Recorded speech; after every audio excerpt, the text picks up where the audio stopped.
Jam 1 malam kulihat suami mengendap ke kamar pembantuku yang baru. Saat ku menguping aku mendengar suami berkata, "Cukup masukkan racun sedikit demi sedikit di setiap yang kamu hidangkan."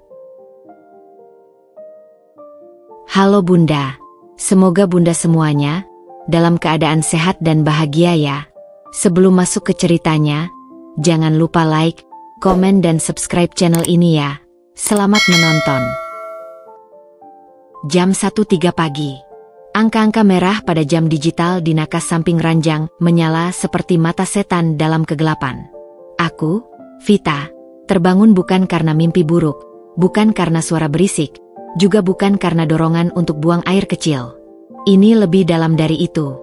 Sebuah insting primal yang menusuk ulu hati, menarikku dari lubang tidur yang paling lelap bagaikan tangan tak kasat mata yang mencengkeram tengkuk.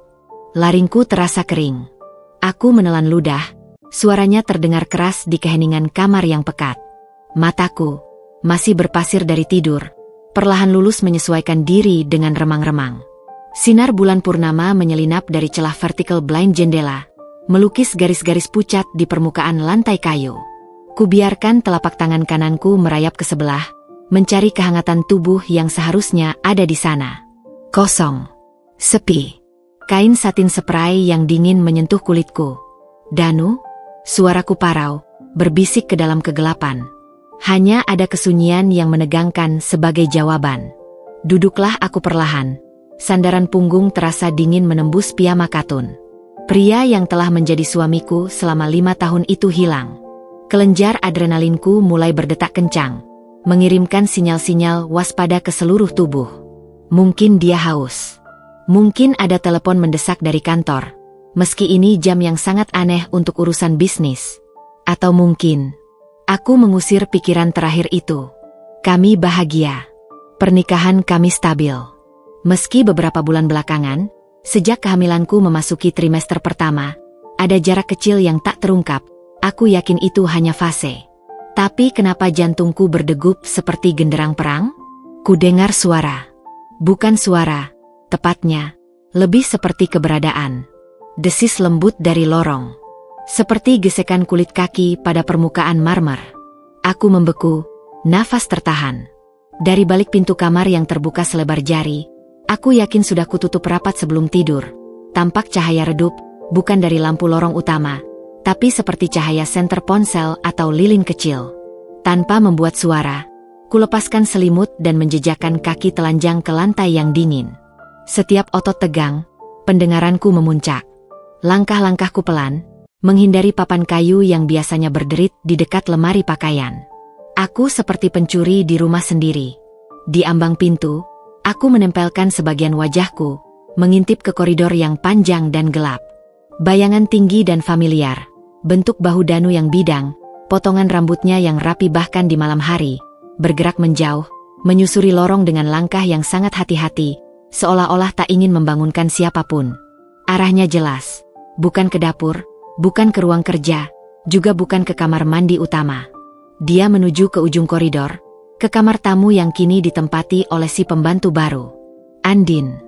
Nama itu mengambang di kepalaku, diiringi rasa tidak nyaman yang tiba-tiba menggumpal di dada. Gadis berusia 25 tahun itu kami pekerjakan 2 minggu lalu atas rekomendasi tetangga. Dia mengaku dari desa terpencil di Jawa Timur, butuh pekerjaan untuk menopang keluarga. Ada sesuatu dalam matanya yang selalu membuatku sedikit waspada. Bukan licik, tapi sebuah kesedihan mendalam yang seolah tersimpan rapat. Danu awalnya menolak kehadirannya, bersikeras kami tidak butuh pembantu lagi. Tapi aku, dengan alasan kehamilan dan rasa lelah yang mudah menyerang, bersikukuh. Dan anehnya, dalam beberapa hari terakhir, Danu justru menjadi sangat baik padanya. Sering menanyakan apakah Andin butuh sesuatu, bahkan membelikannya sepatu baru karena katanya sepatu lamanya sudah sobek. Tidak. Itu tidak mungkin, batinku memberontak. Danu bukan tipe pria seperti itu. Dia setia. Dia mencintaiku. Tapi kaki ini terus bergerak, membawaku menyelinap seperti hantu menyusuri dinding koridor yang dingin. Setiap langkahku dihitung, napasku kubuat selambat mungkin. Cahaya dari bawah pintu kamar Andin memang ada, samar-samar. Dan suara bisik-bisik pun mulai terdengar. Aku berhenti. Jarak hanya 3 meter dari pintu itu, namun terasa seperti 3 mil. Seluruh tubuhku gemetar, entah karena dingin atau karena sesuatu yang jauh lebih menyeramkan. Aku mendekat, perlahan, hingga dahiku hampir menyentuh kayu pintu yang dingin. Lalu, kubaringkan telingaku. Suara itu langsung mengenakan. Suara Mas Danu. Tapi bukan nada yang biasa ku dengar.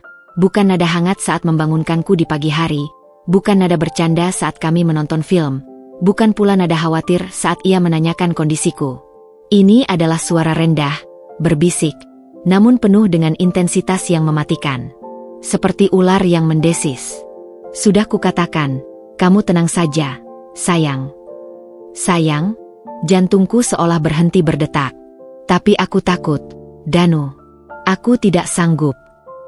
Itu suara Andin, terdengar tersedu-sedu, penuh ketakutan. Kamu harus sanggup. Ini untuk kita. Untuk masa depan kita. Suara Danu tegas, tanpa celah untuk negosiasi. Cukup masukkan racun sedikit demi sedikit di setiap yang kamu hidangkan. Sedikit saja, agar tidak ketahuan. Racun. Sedikit demi sedikit. Dihidangkan. 3 frasa itu menghantam kesadaranku seperti palu godam. Lututku hampir tertekuk. Tanganku yang menempel di dinding mencengkeram dinginnya plester. Aku menggigit bibir bawahku begitu keras hingga rasa besi darah menyebar di lidah. Itu satu-satunya cara agar aku tidak menjerit. Tapi dia baik, Danu. Dia tidak pernah marah. Aku merasa seperti monster. Bisik Andin, suaranya pecah. Jangan berpikir seperti itu. Dia hanyalah hambatan. Setelah dia dan janinnya lenyap perlahan, semuanya akan menjadi milik kita. Warisan orang tuanya yang besar. Rumah ini, segalanya. Kita akan bebas. Sabar, sayangku. Lakukan persis seperti yang kukatakan. Janinnya. Lenyaplah sisa terakhir keraguanku. Ini bukan salah dengar. Ini bukan mimpi. Ini nyata. Suamiku, di balik pintu ini, bersama wanita lain, merencanakan pembunuhan berencana terhadapku dan bayi dalam kandunganku. Dunia di sekelilingku berputar. Koridor yang gelap seolah menyempit, menekan dadaku. Aku harus pergi. Aku harus menjauh dari sini sebelum mereka membuka pintu. Dengan sisa kekuatan terakhir, aku mendorong tubuhku yang terasa seperti boneka kain dari dinding, dan menyelinap kembali ke kegelapan, meninggalkan bisikan-bisikan maut itu yang masih bergumam di kamar pembantuku. Kembali di kamar, kurebahkan tubuhku yang lunglai di atas kasur, masih dengan piyama yang sama, masih dengan dingin yang sama. Tapi segalanya telah berubah. Kepercayaanku hancur. Cintaku ternyata dibangun di atas fondasi racun dan kebohongan. Dan di luar sana, di kamar ujung lorong, 2 orang sedang merancang akhir hidupku. Air mata panas akhirnya meledak, mengalir deras menyusuri pelipisku dan membasahi bantal. Tapi di balik rasa sakit yang menusuk-nusuk, di tengah rasa pengkhianatan yang menghancurkan, sebuah emosi lain mulai membara di antara puing-puing hatiku. Kemarahan. Dan dengan kemarahan itu, datanglah sebuah tekad yang keras dan dingin seperti baja. Mereka pikir mereka bisa menang? Mereka pikir Vita yang lemah dan penuh cinta ini akan diam saja menunggu ajal datang sedikit demi lewat makanan di piringnya? Tidak. Malam ini, di jam 1 pagi yang kelam, bukan hanya Vita yang terbangun dari tidurnya, tetapi juga niatnya untuk bertahan. Dan rencananya untuk membalas. Tunggu saja. Bisikku ke dalam bantal, suaraku parau namun penuh keyakinan, sambil mataku menatap tajam ke arah pintu kamar. Permainan baru saja dimulai. Setelah menyelinap seperti hantu yang terluka kembali ke kamar, tubuhku bukan lagi milikku. Ia terasa seperti boneka kayu yang kaku, dirajam oleh kalimat-kalimat yang baru saja kudengar. Aku merebahkan diri di atas spray satin yang kini terasa seperti lapisan es. Mataku menatap langit-langit kamar yang gelap, mencoba memproses kehancuran yang baru saja meruntuhkan duniamu. Racun.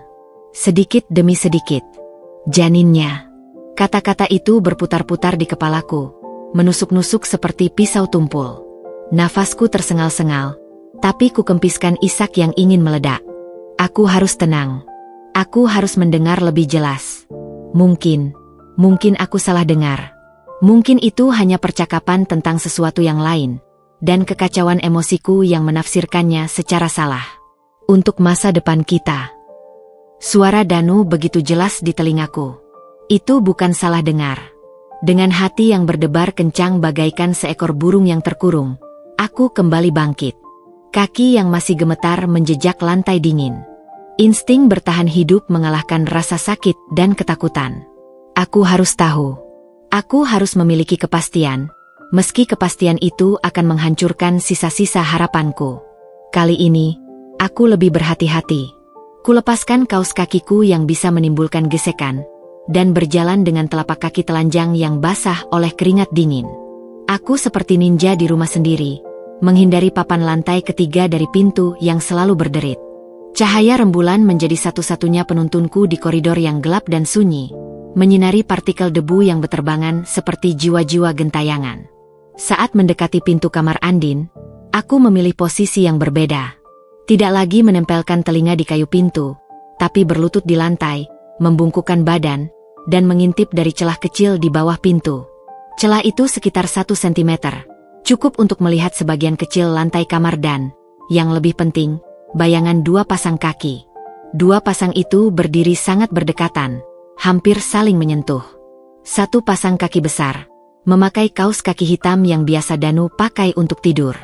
Kaki lainnya lebih kecil, telanjang, dengan kuku kaki yang dicat merah muda pucat, warna cat kuku yang kubelikan untuk Andin seminggu lalu karena katanya ingin terlihat lebih rapi. Jantungku berhenti lagi. Bayangan itu bergerak. Kaki Danu melangkah lebih dekat. Jari-jari kakinya hampir menyentuh jari-jari kaki Andin. "Kamu harus lebih berani, Din," bisik suara Danu, lebih jelas sekarang karena posisiku yang lebih rendah. Nada suaranya tidak seperti suami yang berbicara pada pembantu. Itu adalah nada bercinta, penuh bujukan dan kedekatan intim.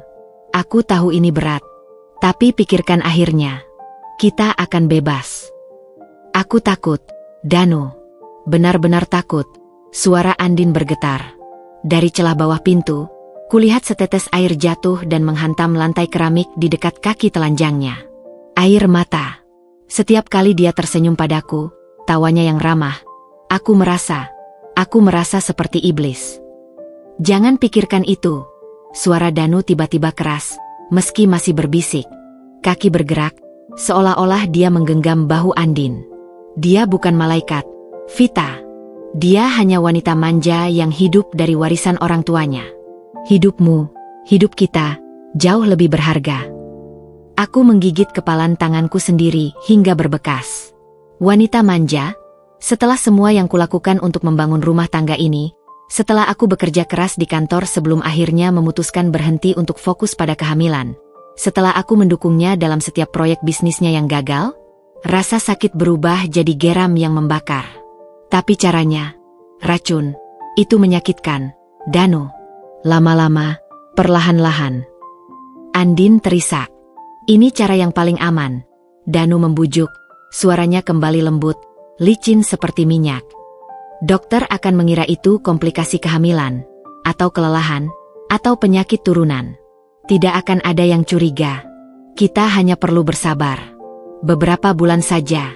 Sedikit setiap hari di makanannya, di minumannya. Dan bayinya? Bayimu juga, Danu," bisik Andin dengan nada tinggi, penuh keputusasaan. "Bayinya? Bayi Danu?" Kepalaku pusing. Apa maksudnya? Ada hening sejenak. Kemudian suara Danu, dingin dan datar, memotong kegelapan. "Itu risiko yang harus kita ambil.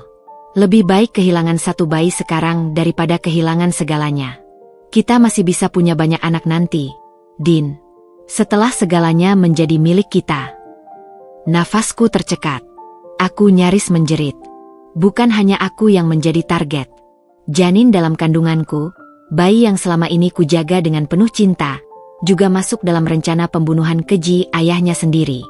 Dan bahkan Andin mengandung anak Danu? Itu artinya perselingkuhan ini sudah berlangsung lama, jauh sebelum dia menjadi pembantu di sini. Rasa mual yang hebat menyerangku. Perutku kram. Aku menekan mulutku kuat-kuat. "Tidak, Danu, aku tidak bisa membunuh bayi. Tidak bisa." Andin terdengar semakin histeris. "Sudah. Diam. Danu mendesis, kali ini dengan amarah yang nyata. Kaki-kaki di dalam kamar bergerak cepat. Sepertinya Danu berjalan mondar-mandir. Kau pikir aku mau melakukan ini? Aku terpaksa. Utangku sudah menumpuk. Orang-orang itu tidak akan segan-segan melukaimu. Melukai adikmu Oki yang kau sayangi itu, jika aku tidak segera melunasi. Warisan Vita adalah satu-satunya jalan keluar. Dan untuk mendapatkannya, dia harus hilang. Utang? Adik? Oki? Informasi baru ini berdatangan terlalu cepat. Kepalaku berdenyut sakit. Kau janji tidak akan menyakiti Oki, bisik Andin, ketakutan. Aku janji, asalkan kau patuh. Suara Danu kembali mendekat. Sayang, percayalah padaku. Lakukan ini untuk kita. Untuk masa depan kita bertiga. Aku, kau, dan Oki. Kita akan mulai hidup baru, jauh dari sini. Aku mendengar suara helaan nafas panjang, lalu suara ciuman yang pelan. Suara itu seperti sambaran petir di telingaku. Aku tidak tahan lagi. Perutku mual, kepalaku pening, dan hatiku hancur berkeping-keping. Aku harus pergi dari sini sebelum aku kolaps. Dengan sisa tenaga, aku merangkak menjauhi pintu itu, kembali menyusuri koridor gelap menuju kamarku. Setiap langkah terasa seperti berjalan di atas pecahan kaca. Setiap tarikan nafas terasa seperti pisau di paru-paru. Kembali di balik pintu kamar yang kututup rapat-rapat, aku merosot di lantai, punggungku menempel di daun pintu yang dingin. Air mata akhirnya meledak tanpa suara, membasahi seluruh wajah dan piyamaku. Tubuhku terguncang oleh isakan yang dalam dan menyakitkan. Suamiku, Danu, lelaki yang kucintai, ternyata bukan hanya pengkhianat dan calon pembunuh. Dia juga seorang penipu yang terjerat utang, dan telah menyandera seorang wanita muda dan adiknya untuk melaksanakan rencana jahatnya. Dan Andin, dia bukan sekadar pelakor yang tamak.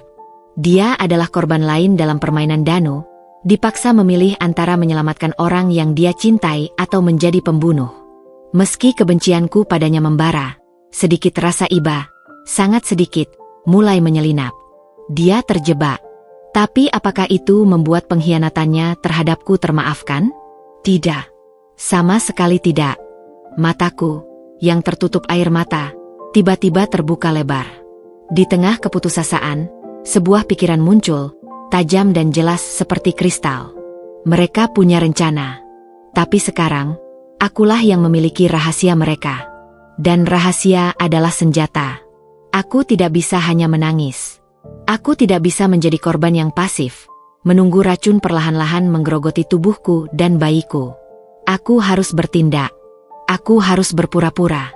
Aku harus mengumpulkan bukti. Dan yang terpenting, aku harus melindungi bayiku dengan segala cara. Dengan tangan yang masih gemetar, aku menyeka air mataku. Aku bangkit dari lantai, berjalan menuju cermin di depan wastafel. Wajah yang kulihat pucat, mata bengkak, penuh dengan penderitaan. Tapi di balik penderitaan itu, sesuatu yang baru telah lahir, keteguhan. Aku menarik nafas dalam-dalam. Baiklah, Danu, bisikku pada bayanganku di cermin, suaraku parau tapi penuh tekad. Kau ingin berperang dengan racun dan kebohongan? Akan kuperlihatkan padamu, perang seperti apa yang sebenarnya. Esok hari, sandiwara akan dimulai. Dan akulah pemeran utamanya. Dengan satu tujuan, bertahan hidup, dan memastikan mereka yang berencana menghancurkanku, justru terjebak dalam jebakan mereka sendiri. Dari balik pintu, bisikan-bisikan maut di kamar Andin masih terus bergumam, tidak tahu bahwa korban yang mereka incar sudah bangkit, dan sedang menyiapkan perlawanan.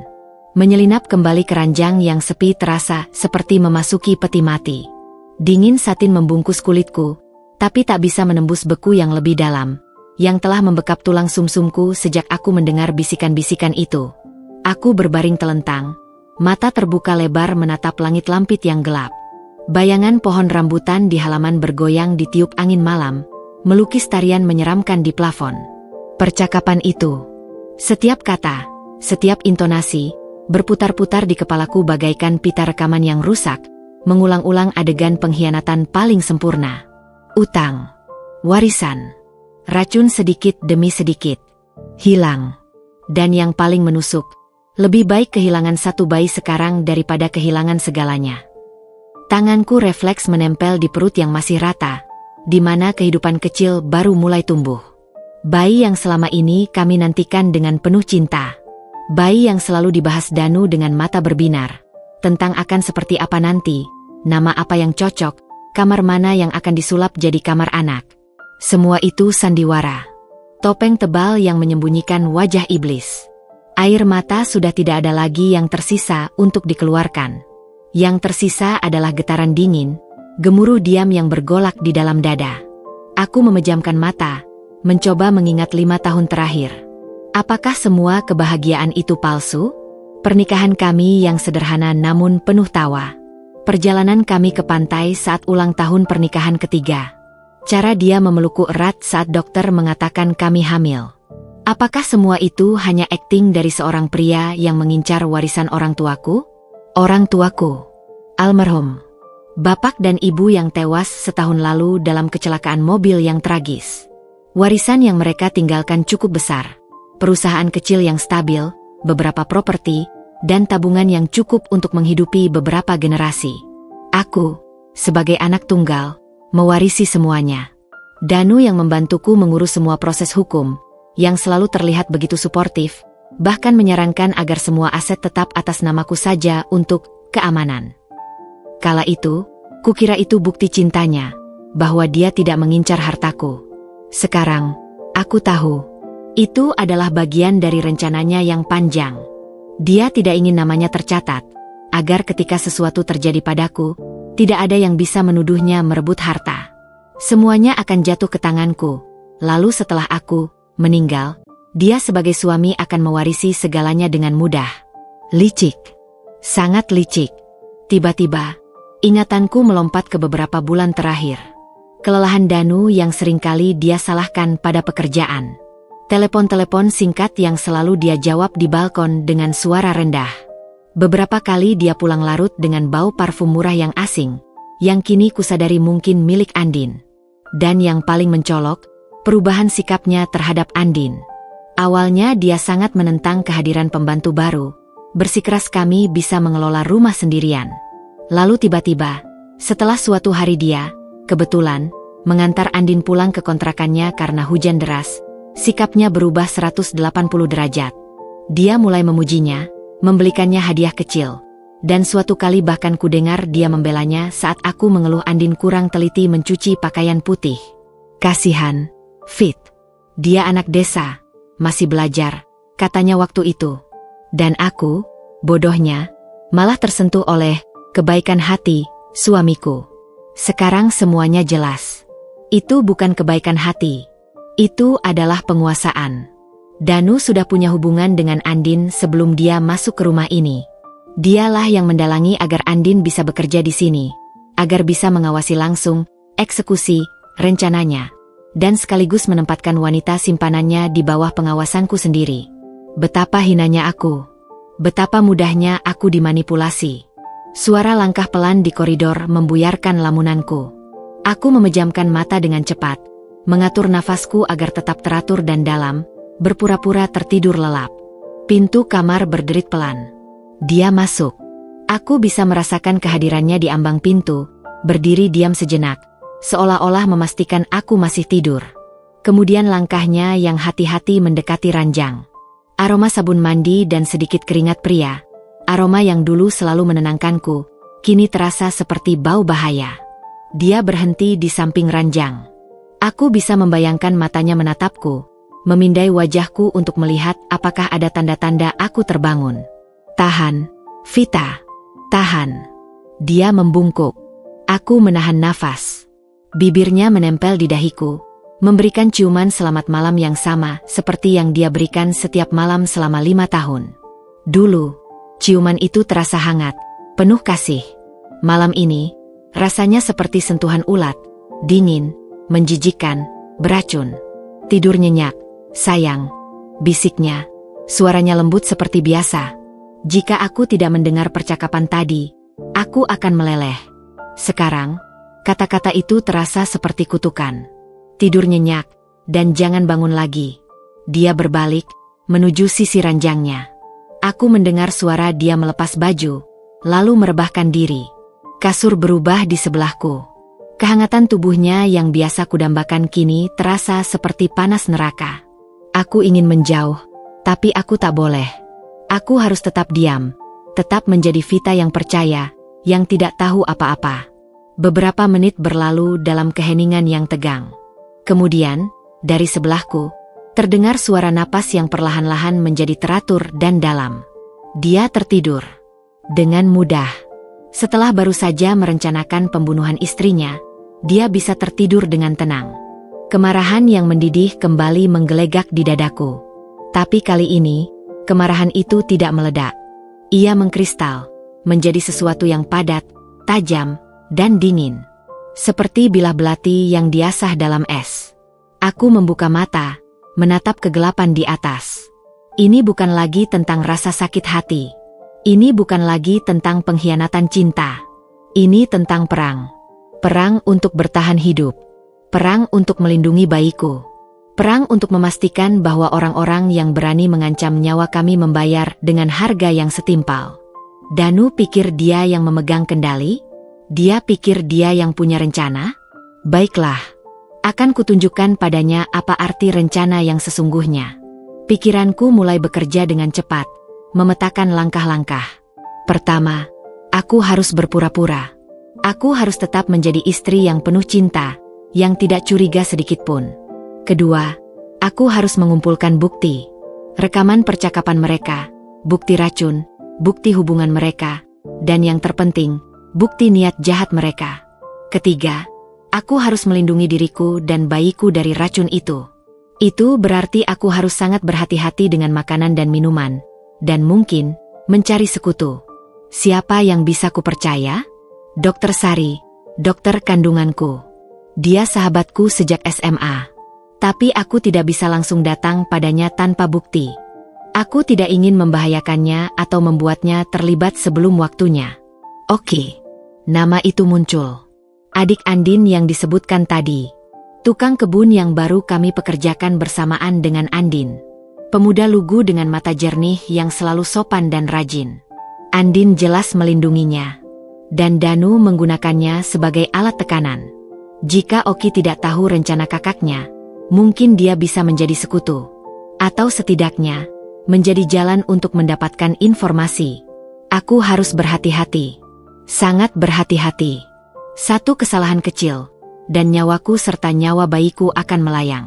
Aku memalingkan wajah pelan-pelan, memandangi sosok di sebelahku yang terbungkus selimut. Dalam cahaya rembulan yang redup, profil Danu terlihat tenang, hampir seperti malaikat. Betapa mudahnya wajah menipu. Di balik tampang yang tampan dan sikapnya yang halus, tersembunyi niat yang lebih gelap dari malam. Siapkan dirimu, suamiku tersayang, bisikku dalam hati, suaraku sendiri terdengar asing dan penuh tekad. Kau telah menyiapkan racun untukku. Kini, aku akan menyiapkan jebakan untukmu. Dan aku berjanji, jebakanku akan jauh lebih sakit daripada sekedar mati perlahan. Dengan tekad baru yang membara, aku akhirnya memejamkan mata. Tidur tidak akan datang dengan mudah malam ini. Tapi setidaknya, aku sudah tidak lagi merasa lemah. Aku sudah tidak lagi menjadi korban yang pasrah. Topeng Danu telah terkelupas, memperlihatkan wajah aslinya yang mengerikan. Dan malam ini, topeng baruku telah terpasang. Topeng Vita yang tidak curiga, Vita yang penuh cinta, Vita yang akan menyambut setiap hidangan beracun dengan senyuman manis, sambil diam-diam menyimpan sampelnya untuk bukti, dan mengganti racun itu dengan sesuatu yang tidak berbahaya. Perang diam-diam telah dimulai. Dan di perang ini, akulah yang akan menulis akhir ceritanya. Di luar jendela, ayam jantan mulai berkokok, menandai fajar akan segera menyingsing. Fajar pertama di dunia baru yang penuh dengan kebohongan dan kewaspadaan. Aku menarik nafas dalam, menyiapkan diri untuk pertunjukan terbaik dalam hidupku. Fajar menyingsing dengan warna jingga pucat di langit, menyusup lewat celah vertical blind dan melukis garis-garis cahaya di lantai kayu. Aku sudah terbangun sejak lama, berbaring diam sambil merancang setiap detil gerakan, setiap ekspresi wajah, setiap nada suara yang akan kuperagakan hari ini. Tubuhku lelah, mata perih karena kurang tidur, tapi pikiran terjaga bagaikan pedang yang baru diasah. Di sebelahku, Danu bergerak, menguap lebar lalu membuka matanya. Dia memandangiku, dan aku siap. Aku memalingkan wajah, memberinya senyuman lembut, persis seperti yang biasa kulakukan setiap pagi. Pagi, sayang, bisikku, suara masih serak sengaja. Tidur nyenyak. Dia tersenyum kembali, senyuman yang dulu bisa melelehkan hatiku. Kini, aku melihat kerutan tipis di sudut matanya, ketegangan samar di rahangnya. Pagi, Fit. Aku tidur seperti batu. Kamu? Agak gelisah. Aku menjawab sambil duduk, tangan mengusap perut. Bayinya kayak nendang-nendang terus semalam. Itu bohong. Masih terlalu dini untuk merasakan tendangan. Tapi aku perlu membangun narasi kelelahan dan ketidaknyamanan kehamilan, alasan yang sempurna untuk perubahan sikap atau kesehatan yang akan memburuk nanti. Danu segera terlihat perhatian. Dia merangkul bahuku. Kasihan sayangku. Mau aku pijitin? Atau mau sarapan dibawakan ke kamar? Dibawakan ke kamar, kalimat itu seperti alarm. Sarapan pertama yang mungkin sudah diberi bumbu spesial. Enggak usah repot, jawabku sambil turun dari tempat tidur. Aku mau turun saja. Lagian Andin kan sudah masak. Sayang kalau nggak dimakan di meja makan. Aku mengamati reaksinya. Ada kilatan singkat di matanya. Apakah itu kekecewaan? Atau kekhawatiran? Sebelum kembali tersenyum. Iya juga. Ayo turun. Proses mandi dan berpakaian kujalani dengan ritual biasa. Meski setiap gerakan terasa seperti dipentaskan. Di balik pintu kamar mandi, aku memandangi wajahku di cermin. Kamu kuat, Vita. Bisikku pada bayanganku sendiri. Untuk kamu, dan untuk dia. Tanganku menempel di perut. Saat turun ke ruang makan, aroma nasi goreng dan telur dadar sudah tercium. Andin sedang mengatur piring di meja. Dia menoleh saat mendengar langkah kami, dan wajahnya seperti pucat. Matanya bengkak, seperti habis menangis semalaman. Tatapannya menghindar saat bertemu mataku. Selamat pagi, Bu. Selamat pagi, Pak. Suaranya hampir tidak terdengar. Pagi, Andin. Wah, wangi nasi gorengnya, kataku dengan semangat palsu, mengambil tempat duduk seperti biasa. Danu duduk di seberangku. Andin membawa teko teh. Tangannya jelas gemetar saat menuangkan teh ke gelasku. Cairan coklat keemasan itu tumpah sedikit di atas taplak. Maaf, Bu, katanya panik, segera mengelap dengan serbet. Gak apa-apa, Andin. Lagi kurang tidur kayaknya ya? Matamu sembab, kataku, menyelipkan sedikit ujian. Dia membeku. Dari sudut mata, kulihat Danu mengerutkan kening. Sebuah tatapan peringatan singkat yang dia kirimkan ke arah Andin. Iya, Bu. Kemarin malam digigit nyamuk terus, jadi susah tidur. Jawab Andin cepat, lalu buru-buru kembali ke dapur. Pertukaran tatapan tadi tidak luput dariku. Mereka seperti dua aktor yang belum hafal naskahnya. Sarapan dimulai. Aku mengambil seporsi nasi goreng dan telur dadar. Sebelum menyuap, dengan gerakan alami, aku berpura-pura menjatuhkan sendok. Aduh. Kenapa? Tanya Danu. Sendoknya jatuh ke lantai. Andin, bisa minta sendok baru. Ini memberiku waktu. Saat Andin pergi ke dapur, dengan cepat aku menukar piringku dengan piring Danu yang masih bersih. Gerakan itu hanya butuh 2 detik. Saat Andin kembali dengan sendok, aku sudah duduk manis. Piring, Danu, yang berisi nasi goreng dariku sudah ada di hadapanku. Makasih, Andin. Aku mulai makan. Nasi gorengnya enak, seperti biasa. Tapi setiap kunyahan terasa seperti beracun. Aku harus tetap tenang. Jika ada sesuatu yang dicampurkan, kemungkinan besar itu di piring khususku, bukan di piring umum. Tapi tetap saja, kehati-hatian adalah panglima. Setengah jalan makan, aku meletakkan sendok. Aduh. Kenapa lagi, sayang? Tanya Danu, yang tampak sedang menikmati sarapannya. Perutku agak mual. Kayaknya morning sickness-nya datang lagi. Aku mengerutkan dahi, memegangi perut. Maaf, yah, aku kayaknya cuma bisa minum tehnya aja. Aku mengambil gelas teh yang sudah dituang tadi.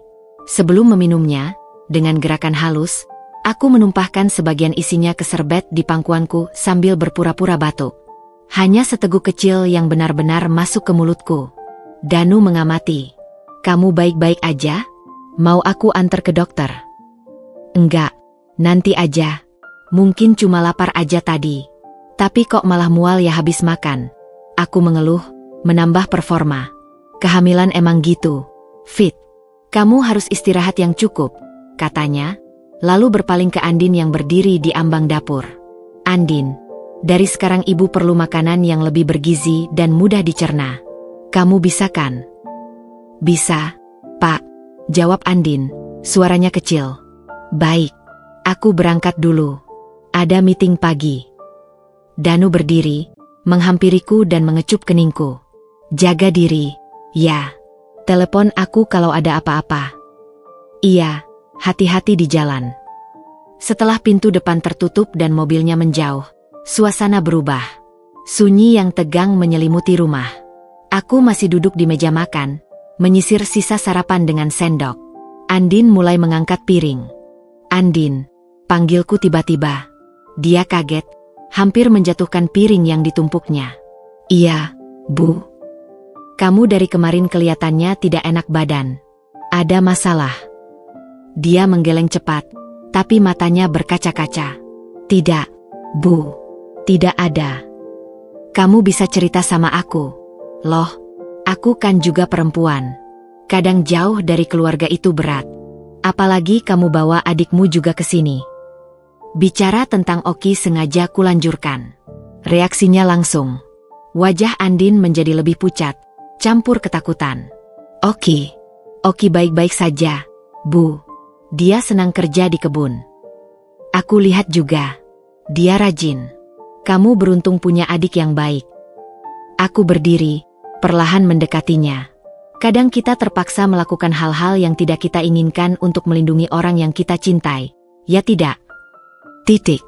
Kalimat itu seperti pisau yang tepat masuk sela-sela baju zirahnya. Andin terlihat seperti ingin pingsan. Bibirnya bergetar. Aku tidak. Sudah, tidak usah dipikirkan. Aku cuma ingin bilang, kalau kamu ada masalah, aku di sini. Bukan cuma majikan, tapi bisa jadi teman. Aku memberikan senyuman tulus, atau setidaknya, versi terbaik dari senyuman tulus yang bisa kuberikan pada wanita yang bersekongkol meracuniku. Aku berbalik dan berjalan menuju tangga, meninggalkannya berdiri kaku di ruang makan dengan piring-piring kotor di tangannya. Biarkan dia bergulat dengan kata-kataku. Biarkan rasa bersalahnya menggerogoti. Itu akan membuatnya ceroboh, dan ceroboh adalah apa yang kubutuhkan. Sepanjang pagi, aku berpura-pura lemah di kamar. Tapi pikiranku bekerja keras. Aku perlu alat bukti. Rekaman. Aku ingat punya old smartphone lama yang masih berfungsi. Aku mencarinya di laci, mengisi dayanya, dan menguji aplikasi perekam suara. Ini akan jadi senjataku yang pertama. Kemudian, aku turun ke kebun. Oki sedang menyiangi gulma di dekat kolam ikan kecil. Pemuda berusia sekitar 19 tahun itu terlihat serius dengan pekerjaannya. Oki, sambarku. Dia menoleh, lalu segera berdiri dan sedikit membungkuk. Ibu Vita. Ibu tidak enak badan. Sedikit pusing, tapi mau cari angin sebentar. Boleh nimbrung? Silakan, Bu. Dia tampak gugup, menyikat tanah dari tangannya. Aku duduk di bangku taman dekatnya. Kerjamu rajin sekali. Kebun jadi lebih tertata. Terima kasih, Bu. Kakakmu, Andin, kelihatannya stres belakangan ini. Kamu tahu kenapa? Oki menghentikan gerakannya. Ekspresinya berubah. Ada perlindungan, dan sesuatu yang lain, kekhawatiran. Kakak saya baik-baik saja, Bu. Mungkin cuma kangen rumah. Atau mungkin dia khawatir sama kamu. Tebakku. Dia menatapku, bingung. Khawatir sama saya? Kenapa? Aku tidak tahu. Tapi kadang, orang bisa melakukan hal-hal yang tidak biasa karena ingin melindungi keluarganya. Aku mengulang strategi yang sama seperti pada Andin. Kamu dekat dengan kakakmu ya? Ya, Bu. Dia yang ngasih makan saya, yang sekolahin saya sejak orang tua kami meninggal. Matanya berkaca-kaca. Dia baik, Bu. Mungkin cuma lelah aja. Aku percaya. Tapi kalau ada sesuatu yang mengancam kalian berdua, kalian harus cerita. Siapa tahu aku bisa bantu. Oki diam lama. Dia menatap tanah, seolah sedang berperang dengan dirinya sendiri. Akhirnya, dia mengangkat wajah. Bu, Mas Danu, dia baik pada kakak saya, ya? Pertanyaan itu penting. Kenapa kamu tanya? Dia sering memberikan kakak saya sesuatu, uang, atau hadiah. Dan kakak saya, dia kadang ketakutan setelah bertemu Mas Danu. Saya tidak mengerti. Bingo. Ini bukti tidak langsung, tapi ini awal. Setiap orang punya cara sendiri menunjukkan kebaikan. Oki. Tapi kalau kakakmu ketakutan, kamu harus tanya langsung padanya. Jangan diam saja. Aku berdiri, memberikan senyuman hangat. Terus kerjanya yang rajin. Dan ingat, pintu saya terbuka kalau ada yang ingin dibicarakan. Kembali ke dalam rumah, hatiku sedikit lebih ringan. Oki jelas tidak terlibat. Dia hanya anak muda yang bingung melihat perubahan pada kakaknya. Dia bisa menjadi kunci, atau setidaknya, pengamat yang berguna. Sore hari, setelah Danu pulang, sandiwara berlanjut. Aku mengeluh pusing semakin menjadi. Danu terlihat khawatir, menyarankan minum vitamin atau jamu. Andin, yang disuruh membuatkan teh jahe, tangannya kembali gemetar saat menghidangkannya. Malam itu, setelah kami berdua masuk kamar, aku memastikan old phone-ku tersembunyi di balik tirai jendela dekat balkon, dengan aplikasi perekam suara aktif. Kemudian aku berpura-pura tertidur lebih awal. Tidak lama, seperti yang kuduga, aku mendengar langkah pelan Danu keluar kamar. Aku menunggu beberapa menit, lalu merangkak pelan ke arah balkon. Dari balik tirai, dengan hati-hati, aku melihat ke arah kebun. Di bawah sinar lampu taman yang redup, dua sosok berdiri berdekatan di dekat gudang alat. Danu dan Andin. Suara mereka tidak sampai, tapi tubuh mereka berbicara. Danu tampak sedang berbicara dengan intens, jarinya menunjuk-nunjuk ke arah Andin. Andin menggeleng-geleng, seperti menolak sesuatu. Lalu, tiba-tiba, Danu menarik lengan Andin kasar. Andin terhuyung. Dia menunduk, bahunya terguncang, menangis. Pertengkaran. Mereka sedang bertengkar. Ini konflik pertama di kubu mereka. Danu yang mendesak, Andin yang mulai goyah. Aku mundur, jantung berdebar keras. Rekaman di telepon mungkin tidak menangkap suara mereka karena jarak, tapi besok pagi aku akan memeriksanya. Dan besok, aku akan mulai gejala keracunan pertama yang kudramatisir. Sandiwara pertama hari ini berjalan sempurna. Aku mendapatkan informasi, menanam keraguan di benak Andin, dan mendapatkan sekutu potensial dalam Oki. Di balik pintu kamar, Danu kembali. Dia masuk diam-diam, lalu berbaring. Aku memejamkan mata, mensimulasikan nafas tidur yang dalam. Bodoh, bisiknya tiba-tiba, suara rendah penuh jijik, entah ditujukan pada siapa, pada Andin yang pengecut, atau mungkin pada dirinya sendiri yang terperangkap. Kata itu menggantung di udara gelap, menjadi pengantar tidurku yang pahit. Mereka berpikir mereka sedang mengendalikan permainan. Tapi tidak. Aku yang sekarang memegang remote control atas sandiwara ini. Dan episode selanjutnya, akan aku buat lebih menarik, dan lebih berbahaya bagi mereka. Hari-hari berikutnya kujalani seperti aktris yang memainkan peran terberat dalam hidupnya. Setiap pagi dimulai dengan senyuman manis pada Danu yang berpura-pura perhatian. Setiap hidangan jadi medan perang diam-diam, menukar piring, berpura-pura tak sengaja menumpahkan minuman, atau membuang makanan ke dalam plastik tersembunyi di saku apron dapur saat Andin sedang membelakangi. Aku mengumpulkan sampel-sampel tertentu dalam wadah kecil yang kubeli diam-diam. Nasi, sayur, bahkan air putih. Semuanya kusimpan rapi di sebuah kotak sepatu tua di bagian paling belakang lemari pakaianku, di balik tumpukan sweater musim dingin yang tak pernah dipakai di iklim tropis ini. Tapi bukti fisik saja tak cukup. Aku perlu suara. Aku perlu rekaman percakapan jahat mereka yang tak terbantahkan.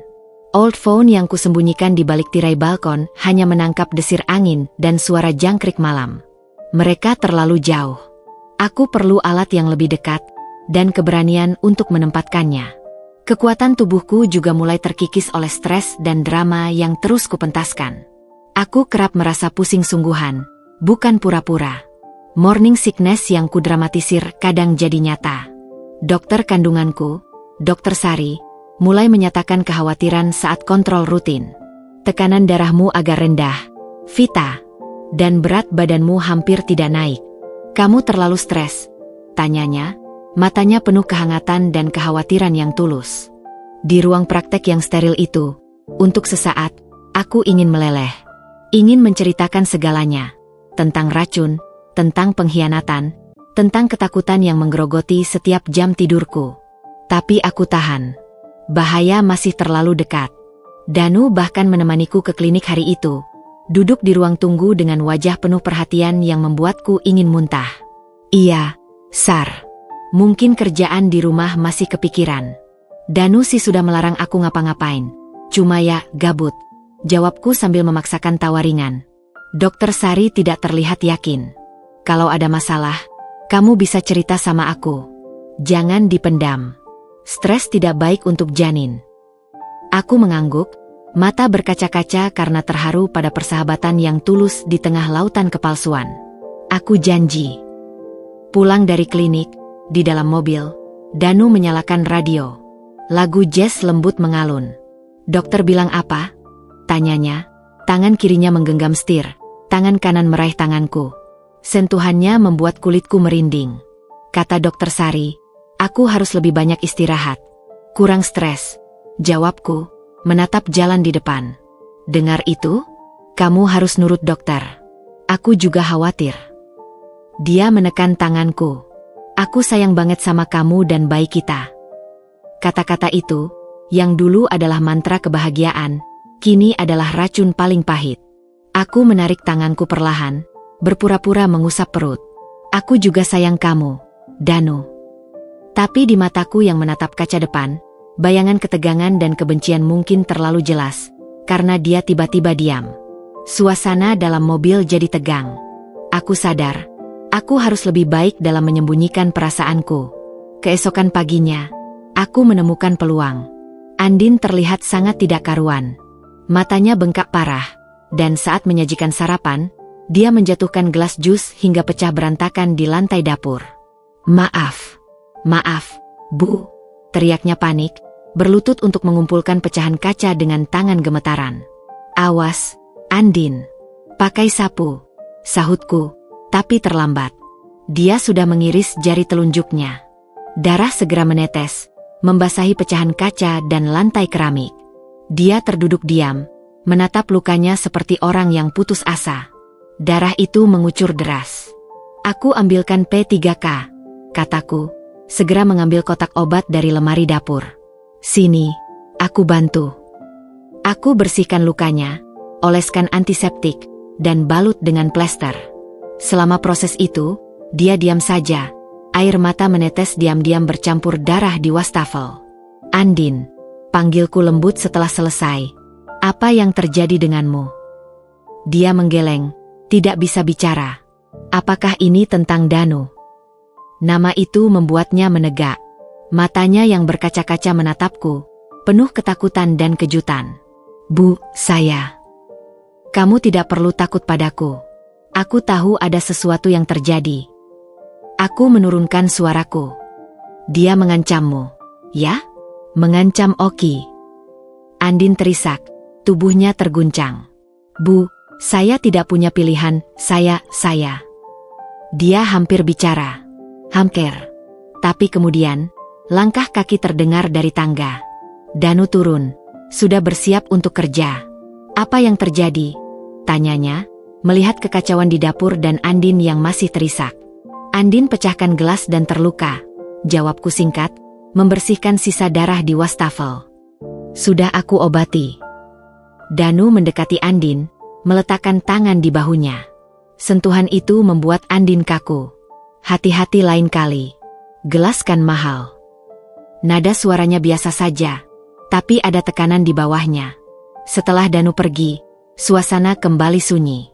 Andin masih terpaku di tempatnya. Pergilah istirahat sebentar. Andin, luka itu dalam. Aku yang bersihkan sisa kacanya, kataku. Dia mengangguk lemas, lalu berjalan tertatih menuju kamarnya. Saat itulah, pikiranku bekerja. Kamar Andin. Itulah tempat mereka biasanya berbicara. Itulah tempat aku harus menaruh alat perekam. Tapi bagaimana?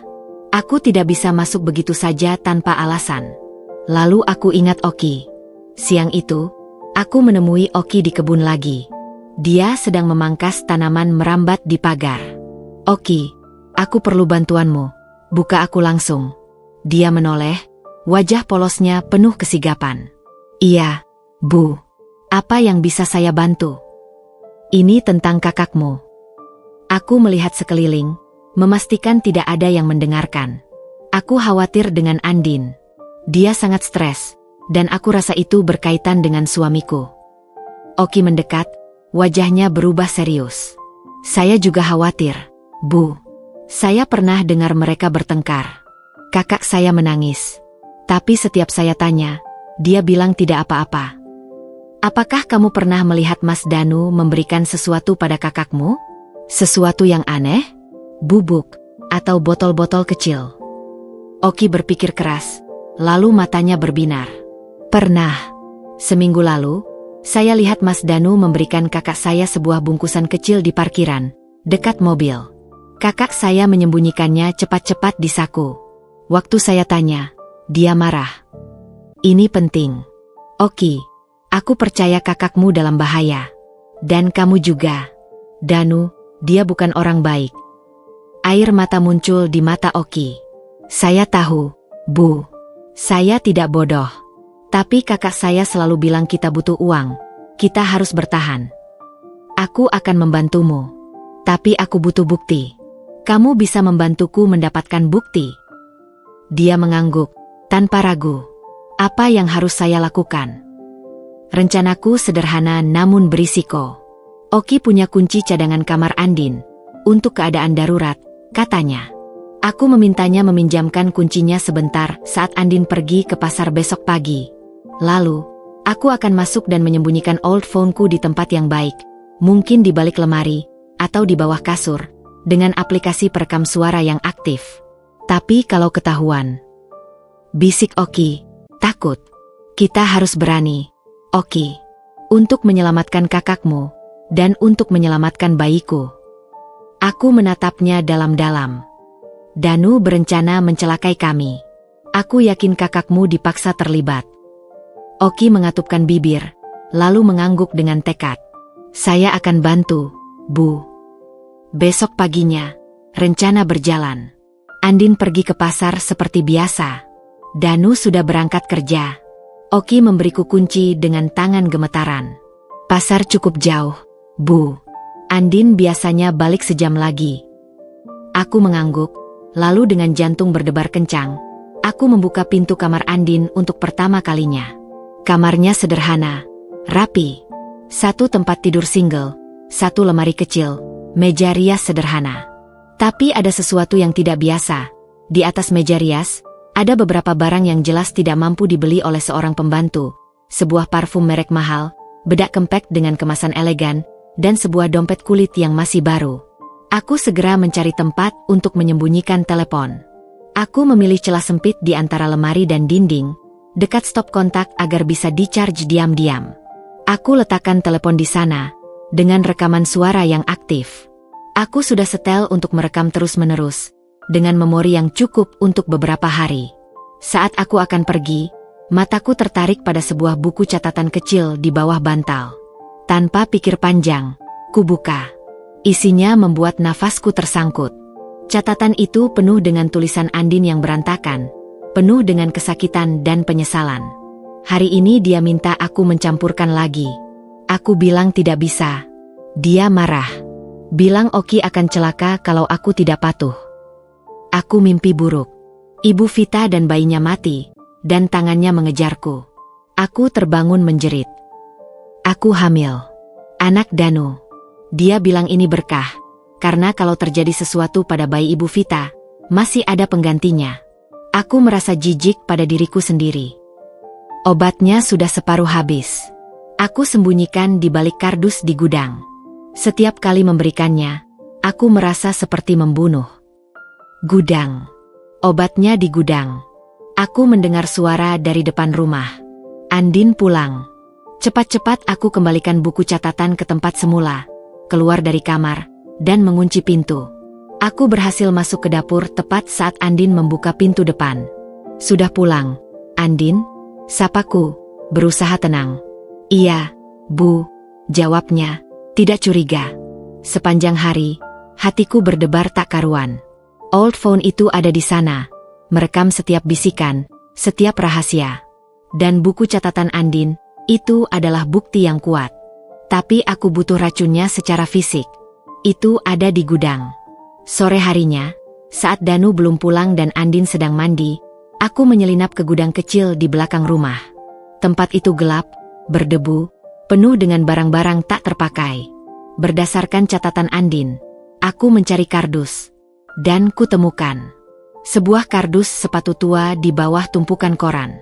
Di dalamnya, ada beberapa sachet kecil berisi bubuk putih tanpa label, dan sebuah botol kecil berisi cairan bening. Racun.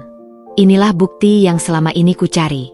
Dengan tangan gemetar, aku mengambil satu sachet dan sedikit cairan dengan menggunakan pipet yang kubawa. Sisanya kubiarkan. Aku tidak ingin mereka curiga. Lalu, aku mengambil foto dengan teleponku, kardusnya, sachet-sachet, dan botol itu, dengan latar belakang gudang yang jelas. Saat aku akan keluar, aku mendengar suara langkah. Cepat-cepat aku bersembunyi di balik lemari tua. Andin masuk ke gudang. Dia langsung menuju ke kardus itu, mengambil satu sachet, lalu memandanginya lama. Aku melihat bahunya naik turun. Dia sedang menangis lagi. Lalu, dia memasukkan sachet itu ke saku apronnya, dan pergi. Malam itu, setelah semua tidur, aku mengambil old phone dari kamar Andin. Jantungku berdegup kencang saat aku memeriksa rekamannya. Dan ada suara mereka jelas. Suara Danu, "Kau sudah memberikannya hari ini." Suara Andin, "Belum, aku takut." Suara Danu, "Jangan takut. Besok berikan di jusnya. Sedikit saja. Dia tidak akan merasakan apa-apa." Suara Andin, "Dan janjimu pada Oki." Suara Danu, "Oki akan baik-baik saja asal kau patuh. Sekarang, cium aku." Ada suara desahan, lalu tangisan Andin yang teredam. Rekaman itu jelas. Jelas sekali. Aku memindahkan rekaman dan foto-foto ke laptopku, lalu mengirimkannya ke cloud pribadi yang bahkan Danu tidak tahu keberadaannya. Lalu, aku menghapusnya dari telepon. Bukti-bukti itu sekarang aman. Keesokan harinya, aku menemui Oki lagi. "Aku sudah dapat bukti, Oki. Tapi kita butuh lebih banyak. Apakah kamu bisa membantu mengawasi mereka? Mencatat setiap kali mereka bertemu, atau setiap kali Danu memberikan sesuatu pada kakakmu?" Oki mengangguk. "Saya bisa, Bu. Saya akan perhatikan." Dan Oki, tambahku, meletakkan tangan di bahunya. "Kamu harus tetap tenang. Jangan tunjukkan bahwa kamu tahu sesuatu. Bahaya sekali kalau Danu tahu." "Iya, Bu. Saya mengerti." Berjalan kembali ke rumah, aku merasa untuk pertama kalinya sejak malam horor itu, ada secercah harapan. Aku tidak sendirian lagi. Aku punya sekutu dalam Oki, dan sebentar lagi, aku akan punya bukti yang tak terbantahkan. Tapi saat aku melewati ruang keluarga, Danu sedang duduk di sofa, menatapku dengan tatapan aneh. "Kamu dari mana, Fit?" tanyanya, matanya menyipit. "Dari kebun, lihat Oki lagi tanam bunga baru," jawabku ringan, meski jantung berdegup kencang. "Kamu sering banget ke kebun akhir-akhir ini. Dekat banget sama si Oki ya?" Nada suaranya datar, tapi ada sesuatu yang berbahaya di baliknya. Aku membeku. Apakah dia curiga? Ya, lumayan. "Biar bisa lihat tanaman hijau, katanya bagus untuk mata dan bayi," jawabku, berusaha tetap santai. Dia mendekatiku, menatapku dalam-dalam. "Hati-hati, ya. Jangan terlalu percaya sama orang lain. Kita tidak pernah tahu niat orang sebenarnya. Kata-kata itu, yang diucapkan dengan senyuman tipis, adalah peringatan. Atau ancaman. Aku tersenyum kembali, meski rasanya seperti mengunyah kaca. Iya, sayang. Aku juga selalu hati-hati. Tapi dalam hati, sebuah kepastian mengeras. Perang ini akan semakin berbahaya. Dan Danu mulai merasakan perubahan angin. Sekutuku yang tak terduga telah kudapatkan. Tapi musuhku juga mulai membuka mata. Pertempuran berikutnya akan menentukan segalanya. Udara di rumah mulai terasa seperti gel sebelum badai. Kental, penuh listrik statis, dan membuat setiap tarikan napas terasa berat. Andin semakin sering terlihat mengawasiku dengan tatapan gelisah. Seperti burung yang terjebak dalam sangkar melihat pemiliknya mendekat dengan gunting. Danu, di sisi lain, menjadi lebih manis secara mencolok. Terlalu manis. Seperti sirup yang menutupi rasa pahit racun.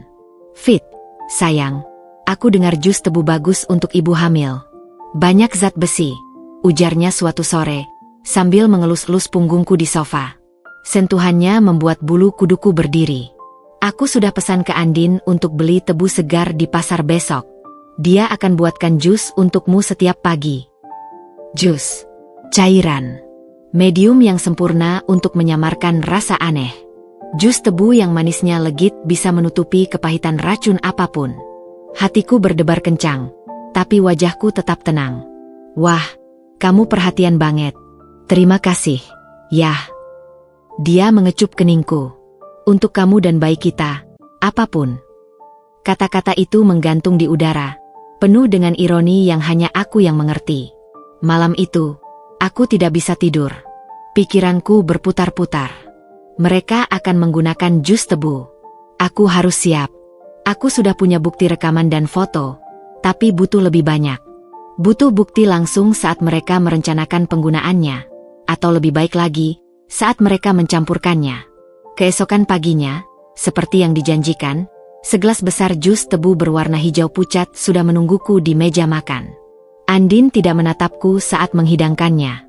Ini jus tebu, Bu. Katanya bagus untuk ibu hamil. Ucapnya, suara hampir berbisik. Wah, terima kasih, Andin. Aku mengambil gelas itu, berpura-pura mengamati warnanya. Dibuatnya pakai apa saja. Cuma tebu sama sedikit air, Bu. Sudah disaring, jawabnya cepat, lalu berbalik ingin kembali ke dapur. Andin. Panggilanku membuatnya berhenti. Kamu sudah minum juga? Enak nih, kayaknya. Dia menggeleng, masih tidak menatapku. Belum, Bu. Ya udah, sini aku ambilin buat kamu juga. Aku berdiri, membawa gelas itu ke dapur. Andin panik, mengikutiku. Jangan repot-repot, Bu. Nanti saya buat sendiri. Gak apa-apa, kan banyak. Aku mengambil gelas lain dari rak. Andin melompat, hampir merebut gelas dari tanganku. Bu, jangan, teriaknya, lalu menyadari reaksinya yang berlebihan. Wajahnya pucat pasi. Aku berhenti, menatapnya tajam. Kenapa, Andin? Saya. Dia kehilangan kata-kata, matanya berkaca-kaca lagi. Maaf, Bu. Saya cuma tidak enak aja kalau ibu yang melayani saya. Aku tersenyum tipis. Oke, tapi kamu harus coba, biar tahu enak atau enggak. Kupenuhi gelas itu dengan jus dari teko yang sama. Aku perhatikan, saat menuangkan, tangannya gemetar lebih hebat dari biasanya. Dia menarik napas dalam-dalam sebelum mengambil gelas itu, lalu meneguknya dengan mata tertutup, seperti orang minum obat pahit. Enak, Bu, bisiknya setelah selesai, tapi wajahnya seperti orang yang baru saja menelan beling. Aku membawa gelasku kembali ke meja makan. Jelas sekali, ada sesuatu di jus itu. Dan dia panik karena takut aku memberikannya pada orang lain. Atau lebih buruk, pada Oki. Aku tidak minum. Aku hanya berpura-pura menyesap sedikit, lalu mengeluh. Aduh, perutku langsung mual. Kayaknya morning sickness-nya datang lagi. Maaf, sayang. Aku berpaling pada Danu yang sedang membaca koran. Dia menatapku, matanya seperti memindai. Coba minum sedikit lagi. Jus tebu kan bagus. Nanti aja. Yah, aku simpen dulu di kulkas. Aku berdiri, membawa gelas itu ke dapur. Saat melewati tempat sampah, dengan gerakan cepat, aku menuangkan hampir seluruh isi gelas ke dalam ember sampah basah yang penuh kulit sayuran. Hanya tersisa sedikit di dasar gelas untuk menunjukkan bahwa aku sudah minum. Sepanjang pagi, aku berpura-pura lemas dan pusing. Danu terlihat puas. Konflik yang kutunggu-tunggu pecah malam itu. Dari kamarku, dengan bantuan aplikasi baby monitor yang diam-diam kusembunyikan di pot bunga dekat jendela kamar Andin, usaha dari Oki yang pemberani, aku bisa mendengar suara mereka dengan cukup jelas. Suara Danu keras dan marah. Dia tidak meminumnya. Andin. Aku lihat sendiri, jusnya hampir utuh di kulkas. Saya tidak tahu. Danu. Dia bilang mual. Bantah Andin, suaranya penuh ketakutan. Atau kamu yang tidak memberikannya? Kamu yang menumpahkannya? Kamu jadi pengecut sekarang. Saya sudah berusaha. Tapi saya tidak bisa. Setiap kali melihat Ibu Vita, saya ingat bayi saya sendiri. Isakan Andin pecah. Jangan mulai lagi dengan itu. Bayimu itu kesalahan. Dia alat, Andin. Alat untuk memastikan warisan itu tetap ada di tangan kita jika terjadi sesuatu pada janin Vita. Dia bukan alat. Dia anakmu juga. Diam. Ada suara tamparan keras. Aku menjerit dalam hati. Andin menjerit kecil. Kamu pukul saya. Suara Andin bergetar. Hancur. Aku akan lakukan lebih dari itu kalau kau tidak patuh. Oki besok akan dapat kecelakaan kecil di kebun jika jus itu tidak terminum besok pagi. Paham? Suara tangisan Andin yang tertahan memenuhi saluran. Jangan sentuh Oki. Saya akan lakukan. Saya janji. Baik. Dan jangan coba-coba memberitahu siapapun. Aku awasi kamu. Percakapan itu berakhir dengan suara pintu yang dibanting. Aku mematikan aplikasi, tangan gemetar. Danu tidak hanya pengkhianat, dia juga seorang penindas. Dia memukul Andin dan mengancam Oki. Ini semakin berbahaya. Oki dalam bahaya nyata sekarang. Keesokan paginya, sebelum fajar, aku sudah bangun. Aku turun ke dapur diam-diam. Aku harus bertindak. Saat membuka kulkas, kulihat teko jus tebu sudah siap. Dengan cepat, aku menggantinya dengan jus tebu yang kubuat sendiri tadi malam dari tebu yang kubeli diam-diam. Jus asli, itu kubawa ke kamarku, dan dengan menggunakan test kit sederhana untuk mendeteksi logam berat yang kubeli online, berkat saran dokter Sari yang kukatakan untuk memeriksa air rumah, aku melakukan tes. Hasilnya muncul dalam beberapa menit. Positif untuk jejak arsenik. Racun yang bekerja perlahan, merusak sistem saraf, menyebabkan kelelahan, mual, dan akhirnya kegagalan organ. Sempurna untuk disamarkan sebagai komplikasi kehamilan. Aku membeku. Ini nyata. Mereka benar-benar mencoba membunuhku. Dengan hati-hati, aku menyimpan sampel jus yang sudah dites ke dalam botol kecil berlabel sebagai suplemen, dan menyimpannya di kotak sepatu buktiku. Lalu, aku membuang sisa jus beracun itu di kloset. Saat sarapan, aku meminum jus pengganti dengan tenang. Danu mengamati dengan seksama. Enak jusnya, Andin. Terima kasih, kataku sambil tersenyum padanya. Andin hanya mengangguk, wajahnya kosong. Sepanjang hari, aku mencari kesempatan untuk berbicara dengan Oki. Aku menemukannya di gudang kecil, sedang memperbaiki cangkul. Oki, cepat, bisikku, menariknya ke sudut yang lebih gelap. Kamu dalam bahaya. Danu mengancam akan menyakitimu jika Andin tidak menurut. Wajah Oki menjadi tegas, bukan takut. Saya sudah duga, Bu. Saya dengar mereka bertengkar tadi malam. Suara tamparan itu. Kamu dengar? Jendela kamar saya dekat dengan kamar kakak saya. Jawabnya, mata berapi-api. Saya sudah muak, Bu.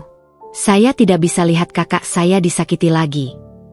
Kita harus mempercepat rencana. Oki. Tapi kamu harus ekstra hati-hati.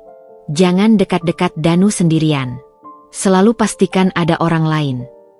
Saya akan, Bu. Tapi Bu Vita.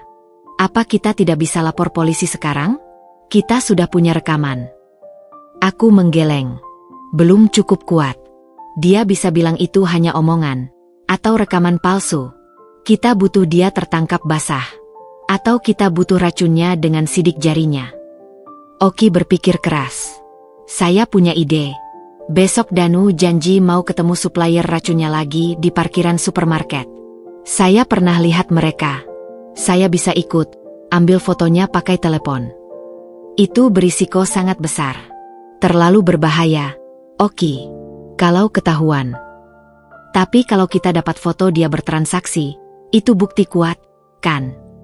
Oki bersikeras. Saya akan pakai topi dan jaket kerudung. Saya janji hati-hati. Aku ragu, tapi waktu semakin sempit. Ancaman pada Oki nyata. Dan Danu semakin tidak sabar. Oke, tapi kamu janji, hanya foto dari jauh. Jangan mendekat. Dan kabari aku segera setelah selesai. Siap, Bu. Keesokan harinya, Oki melaksanakan rencananya. Danu pergi seperti biasa, dan Oki, dengan alasan pergi ke pasar untuk Andin, mengikutinya dari belakang dengan sepeda motor butut yang biasa dipakainya. Sepanjang hari, aku cemas. Andin juga terlihat gelisah, seperti merasakan sesuatu akan terjadi. Dia bahkan salah memberi garam 2 kali saat memasak siang. Andin, kamu baik-baik saja? Tanyaku sekali lagi. Dia menatapku, dan untuk pertama kalinya, ada sesuatu yang mirip dengan penyesalan yang dalam di matanya. Ibu Vita, seandainya saya punya pilihan lain. Setiap orang selalu punya pilihan. Andin, jawabku lembut. Terkadang pilihan yang benar adalah yang paling sulit. Dia memandangiku lama, lalu mengangguk pelan sebelum kembali ke pekerjaannya. Sore hari, Oki pulang. Wajahnya berseri-seri meski penuh ketegangan. Diam-diam, di kebun, dia menunjukkan teleponnya padaku. Ada beberapa foto yang cukup jelas. Danu sedang berbicara dengan seorang pria bertato di lengan di sebuah mobil hitam di parkiran supermarket. Di foto terakhir, terlihat Danu memberikan selembar uang, dan pria itu memberikan sebuah bungkusan kecil.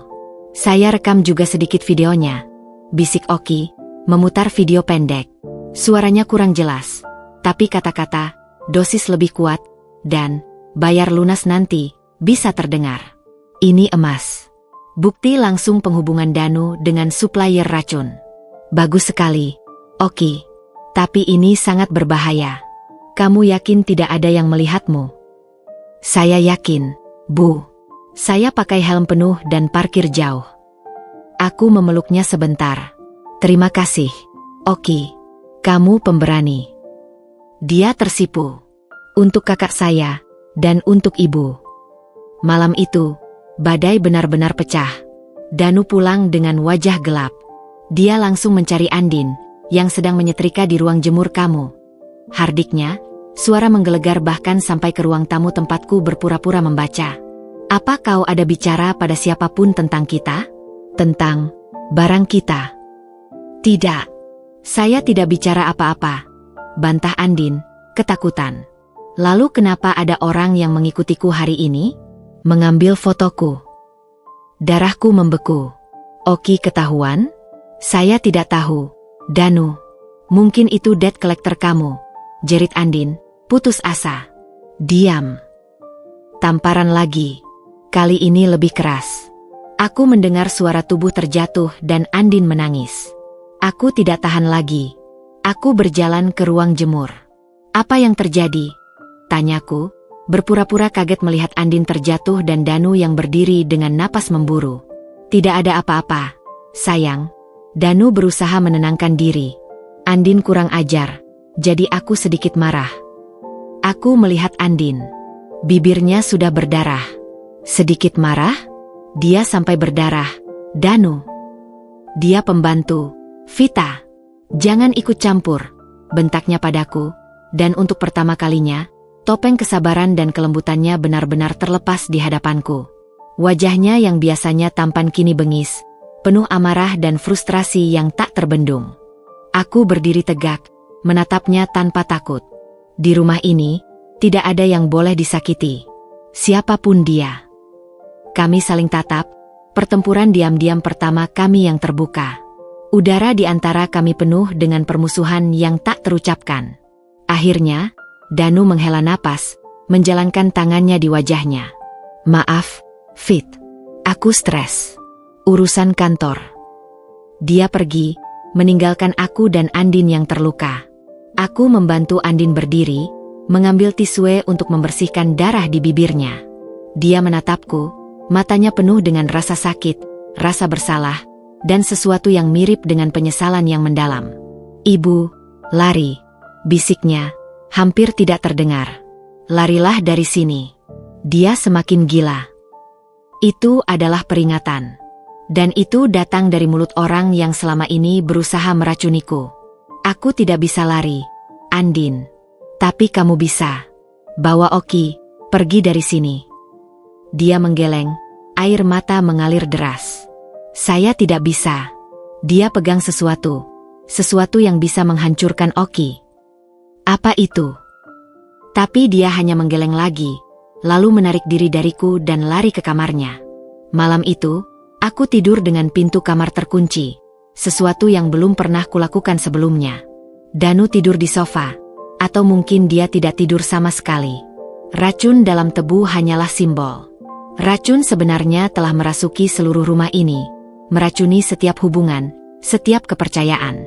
Dan sekarang, perang dingin kami telah memanas menjadi konflik terbuka. Aku memiliki lebih banyak bukti sekarang. Tapi musuhku juga semakin terpojok, dan hewan yang terpojok adalah yang paling berbahaya. Aku harus menyelesaikan ini, dan cepat. Sebelum racun itu tidak hanya ada di dalam tebu, tapi dalam setiap nafas yang kami hirup di rumah ini. Setelah insiden tamparan itu, udara di rumah terasa seperti ruang hampa, sunyi namun penuh tekanan yang memekakkan telinga. Danu menghindariku, menghabiskan waktu di ruang kerjanya atau keluar rumah dengan alasan meeting yang semakin sering. Andin berjalan seperti mayat hidup, wajahnya kosong, bibirnya masih sedikit bengkak. Hanya Oki yang masih menunjukkan sedikit cahaya normalitas dengan kerajinannya di kebun. Meski aku tahu dia juga terus waspada. Aku tidak bisa terus begini. Stres ini tidak baik untukku dan bayi. Bukti-bukti sudah kukumpulkan. Rekaman percakapan, foto-foto racun di gudang, foto Danu dengan suppliernya, bahkan foto luka di bibir Andin. Tapi aku butuh bukti yang tak terbantahkan, yang langsung menghubungkan Danu dengan upaya pembunuhan. Aku butuh dia tertangkap basah. Dan untuk itu, aku butuh bantuan profesional. Pertemuan dengan Dr. Sari yang berikutnya kujadikan kesempatan.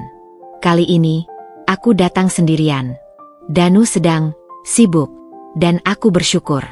Di ruang pemeriksaan, setelah USG menunjukkan bayi sehat dengan detak jantung kuat, aku tidak bisa lagi menahan diri. Air matamu mengalir deras, bukan karena bahagia, tapi karena beban yang terlalu berat. Vita, apa yang terjadi? Dr. Sari segera duduk di sebelahku, memegang tanganku. Ini bukan hanya hormon kehamilan, kan? Aku menggeleng, suara tersumbat. Sar, aku dalam bahaya. Dengan suara bergetar dan terputus-putus, aku menceritakan segalanya. Malam aku terbangun, percakapan di balik pintu, penemuan racun, ancaman pada Oki, hingga pemukulan pada Andin. Aku tidak menunjukkan bukti fisiknya, itu terlalu berisiko untuk dibawa. Tapi kuceritakan dengan detail yang memilukan. Dr. Sari mendengarkan dengan wajah semakin pucat. Matanya yang biasanya ramah sekarang penuh dengan ketakutan dan kemarahan. Ya Tuhan, Vita. Ini gila. Kita harus lapor polisi sekarang juga. Aku sudah punya bukti-bukti, bisikku. Tapi belum cukup untuk memastikan dia tidak bisa berkutik. Dia bisa beralibi, bisa bilang itu hanya omongan. Atau racun itu untuk tikus. Aku butuh dia tertangkap basah sedang merencanakan atau melakukan percobaan. Dr. Sari menghela napas panjang. Pikirannya bekerja cepat. Kamu ingin menjebaknya. Aku mengangguk. Aku punya rencana. Tapi butuh bantuanmu. Secara medis. Apa yang harus aku lakukan? Buatkan surat keterangan bahwa kondisiku memburuk. Gejala-gejala yang mirip dengan keracunan logam berat. Tapi jangan terlalu serius hingga harus dirawat. Cukup untuk membuatnya percaya bahwa racunnya bekerja, dan membuatnya lengah atau terpancing untuk melakukan kesalahan. Dokter Sari mengernyit. Itu berisiko untukmu. Kalau dia tahu racunnya bekerja, dia bisa menambah dosis, atau mencari cara lain. Aku akan sangat berhati-hati dengan makanan. Aku sudah berpengalaman menghindari racunnya selama ini. Dan, aku akan meminta bantuan Andin. Andin? Wanita yang mencoba meracunimu. Dia korban juga, Sar. Dia dipukuli, diancam. Aku rasa dia sudah sampai di titik putus asa.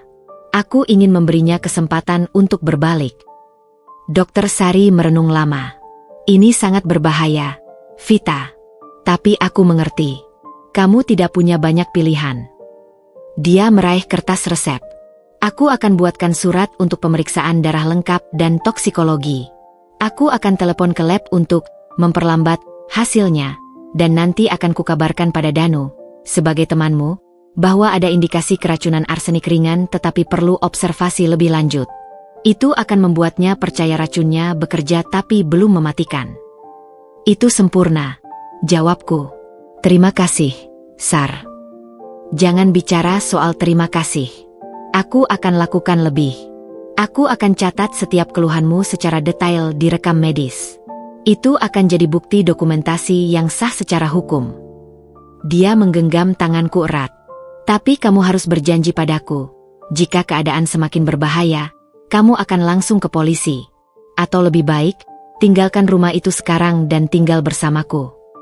Aku tersenyum getir. Kalau aku pergi, dia akan tahu aku curiga. Dan dia masih punya ancaman pada Oki. Aku tidak bisa meninggalkan mereka. Dokter Sari mengangguk, meski masih khawatir. Baiklah, tapi kita buat sinyal darurat. Kalau kamu kirim pesan, Sar, mau pesan vitamin, artinya kamu dalam bahaya langsung dan aku akan telepon polisi. Kami menyepakati rencana itu. Pulang ke rumah, aku membawa selembar surat dari Dokter Sari yang menyatakan aku perlu istirahat total dan akan dilakukan pemeriksaan darah mendalam. Aku sengaja meninggalkannya di meja makan. Seperti yang kuduga, Danu membacanya begitu pulang.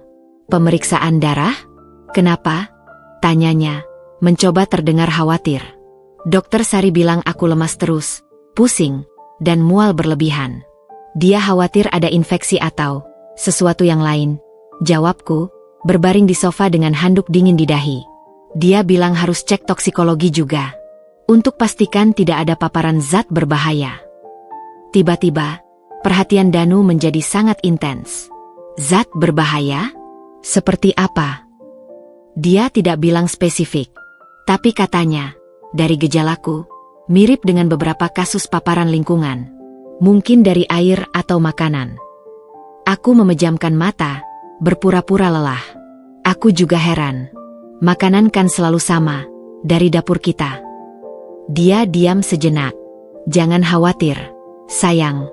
Pasti hasilnya baik-baik saja. Kamu hanya lelah. Tapi nada suaranya berbeda. Ada kegembiraan yang tertahan. Dia berpikir racunnya bekerja. Keesokan harinya, Dokter Sari menelepon, langsung ke telepon rumah, seperti yang kami rencanakan. Danu kebetulan ada di dekatnya. Halo, Sar, sambarku, dengan speaker aktif. Fit, aku baru dapat hasil lab sementara. Suara Dokter Sari terdengar serius. Ada indikasi kadar arsenik sedikit di atas normal dalam darahmu. Tidak akut, tapi perlu diwaspadai. Arsenik bisa terakumulasi. Arsenik? Itu apa? Tanyaku, pura-pura panik. Zat beracun, Fit. Biasanya ada di pestisida atau hal-hal lain. Aku ingin kamu lebih berhati-hati dengan makanan dan minuman. Dan kita akan pantau ketat. Kalau gejalamu memburuk, kita harus pertimbangkan rawat inap untuk observasi. Di sebelahku, aku bisa merasakan Danu menahan napas. Tapi dari mana asalnya? Tanyaku. Sulit dipastikan. Bisa dari air, dari sayuran yang tidak dicuci bersih, atau aku tidak mau menduga-duga. Yang penting sekarang pencegahan.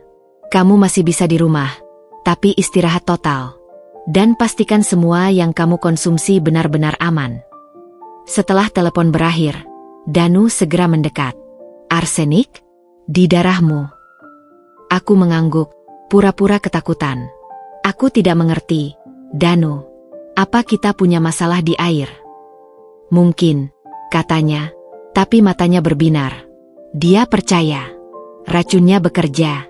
Jangan khawatir. Aku akan pastikan air dan makananmu aman. Aku akan beritahu Andin untuk lebih berhati-hati. Dia berjalan ke dapur, dan aku mendengar bisikannya pada Andin. Dengar itu? Kerjamu mulai membuahkan hasil. Tapi perlahan-lahan. Jangan berlebihan. Sore itu, aku menemui Andin di kamarnya. Dia sedang duduk di tempat tidur, menatap kosong ke dinding. Andin, panggilku lembut. Dia menoleh, matanya merah. Ibu. Aku tahu tentang arsenik. Dan aku tahu kau yang mencampurkannya. Dia tercekat, wajahnya penuh ketakutan. Saya. Aku tidak akan marah. Karena aku tahu kau dipaksa. Aku duduk di sampingnya. Tapi ini harus berhenti. Andin. Dokter Sari sudah tahu. Jika sesuatu terjadi padaku, polisi akan menyelidiki. Dan semua bukti akan mengarah padamu. Kau akan dipenjara, Danu akan bebas, dan Oki akan tetap dalam cengkeramannya. Air mata Andin mengalir. Apa yang harus saya lakukan? Saya tidak punya jalan keluar. Ada jalan keluar. Bantu aku. Bantu aku menjebak Danu. Dia menatapku, tak percaya. Bagaimana? Terus lakukan apa yang dia perintahkan. Tapi beritahu aku setiap kali dia memberimu racun baru. Dan, jika ada kesempatan, ambil rekaman percakapanmu dengannya yang jelas tentang rencananya. Kau punya telepon, kan? Dia mengangguk pelan. Dan Andin, apa yang dia pegang untuk mengancammu? Apa yang bisa menghancurkan Oki? Andin menunduk, napasnya terseduh-seduh. Dulu, di kampung, Oki terlibat perkelahian. Seorang anak laki-laki terluka parah. Keluarga itu mau melaporkan. Tapi Danu, yang kebetulan sedang kesana waktu itu, menengahi. Dia bayar mereka untuk diam. Tapi dia pegang surat pengakuan yang dipaksa ditandatangani Oki waktu itu, bahwa dia yang memulai. Katanya, kalau saya tidak patuh, surat itu akan diserahkan ke polisi. Oki bisa dipenjara. Jadi itu, Danu memang licik. Dia sudah menjerat mereka dari awal. Kita bisa menyelesaikan itu nanti, Andin. Yang penting sekarang, kita berhenti menjadi korban. Maukah kau membantuku? Dia menatapku lama, lalu mengangguk pelan. Saya mau. Saya tidak tahan lagi. Saya tidak mau bayi ibu celaka. Dan saya tidak mau bayi saya tumbuh dengan ayah seperti itu. Itu pertama kalinya dia mengakui kehamilannya padaku. Aku meraih tangannya. Kita akan lalui ini bersama. Jebakan pun dimulai. Dengan diagnosis arsenik dari Dokter Sari, Danu menjadi semakin percaya diri. Dia bahkan mulai ceroboh. Suatu malam, aku mendengar dia menelepon seseorang, mungkin debt collector-nya. Tenang, uangnya sebentar lagi. Istriku sudah sakit.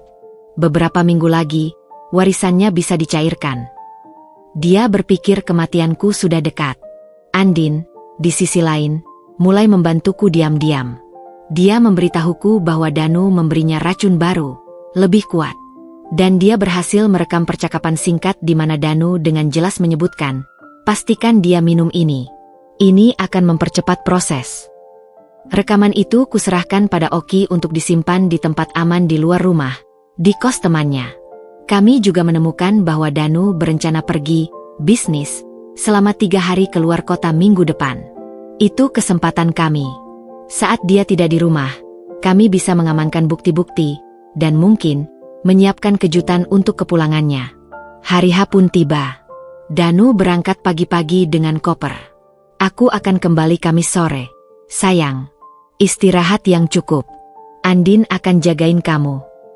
Iya, hati-hati di jalan, ucapku, mencium pipinya. Rasanya seperti mencium ular. Begitu mobilnya hilang dari pandangan, aku, Andin, dan Oki berkumpul di ruang keluarga. Ini kesempatan kita. kataku. Kita harus cari surat pengakuan Oki yang dia sembunyikan. Dan kita cari bukti-bukti lain, catatan utangnya, komunikasi dengan debt collector, apapun. Kami mulai mencari. Danu adalah orang yang teratur. Kami memeriksa ruang kerjanya dengan teliti. Di balik sebuah lukisan biasa, kami menemukan brankas kecil. Tapi terkunci. Saya tahu kodenya, bisik Andin tiba-tiba. Kami menatapnya. Saya pernah lihat dia buka. Tanggal pernikahan kalian di balik. Aku mencoba. 050817 menjadi 718.050. Brankas terbuka. Isinya membuat kami tercekat. Tidak hanya surat pengakuan Oki, tapi juga polis asuransi jiwa atas namaku dengan nilai yang sangat besar, dan Danu sebagai satu-satunya penerima manfaat. Ada juga surat wasiat draft yang menyatakan semua hartaku untuk Danu jika terjadi sesuatu padaku. Yang paling mengerikan, ada beberapa botol kecil berisi cairan dan bubuk dengan label tulisan tangan. Dosis tinggi, cepat. Dia sudah siap untuk mempercepat, bisik Andin gemetar. Kita foto semua, perintahku. Oki segera mengambil teleponnya dan memotot setiap dokumen, setiap botol. Lalu, di bawah tumpukan dokumen, aku menemukan sebuah buku catatan. Catatan utang Danu. Jumlahnya fantastis. Ratusan juta. Dan ada nama-nama yang menyeramkan sebagai pemberi pinjaman. Ini bukti motifnya, kataku. Dia butuh uangku untuk melunasi ini. Kami juga menemukan telepon lama di laci. Saat dihidupkan, penuh dengan pesan ancaman dari debt collector. Dan beberapa pesan mesra antara Danu dan beberapa wanita lain, termasuk Andin di masa awal hubungan mereka. Dia punya banyak? Tanya Andin, wajahnya hancur. Sepertinya iya, jawabku pelan. Kamu bukan satu-satunya, Andin. Dia hanya memanfaatkanmu. Air mata Andin menetes lagi, tapi kali ini, ada kemarahan di baliknya. Bangsat. Setelah mendokumentasikan semuanya, kami kembalikan barang-barang itu ke tempat semula. Brankas dikunci lagi. Kami tidak ingin dia curiga. Sekarang, kita siapkan sambutan untuk kepulangannya, kataku. Dia akan kembali Kamis sore. Dan hari Jumat, Dr. Sari akan menelepon untuk memberitahu bahwa ada perkembangan mengejutkan. Arsenik dalam darahku sudah hilang, dan gejala-gejalaku membaik. Itu akan membuatnya bingung dan mungkin ceroboh. Apa kita tidak langsung ke polisi sekarang? Tanya Oki. Kita punya bukti, tapi lebih baik kita punya dia dalam keadaan sedang melakukan kesalahan. Kita akan atur supaya dia tertangkap basah memberi racun padaku.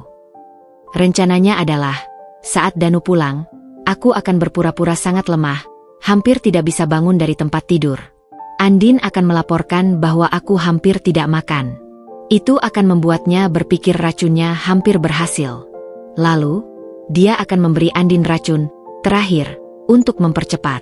Dan saat itulah, dengan bantuan Oki yang akan bersembunyi dengan telepon merekam video, kami akan mengabadikan aksinya.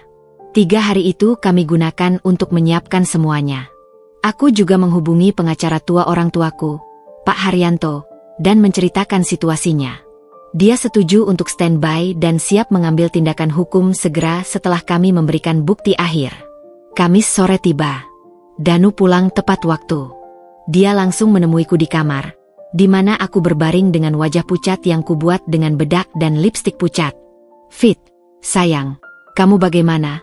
Tanyanya, duduk di tepi tempat tidur. Lemas, tidak bisa makan, bisikku. Dia menatapku, dan di matanya, aku melihat kepuasan. Jangan khawatir, kamu akan baik-baik saja.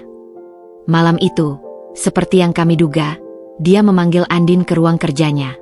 Oki, dengan teleponnya, sudah bersembunyi di balkon luar yang berdekatan dengan jendela ruang kerja yang sedikit terbuka.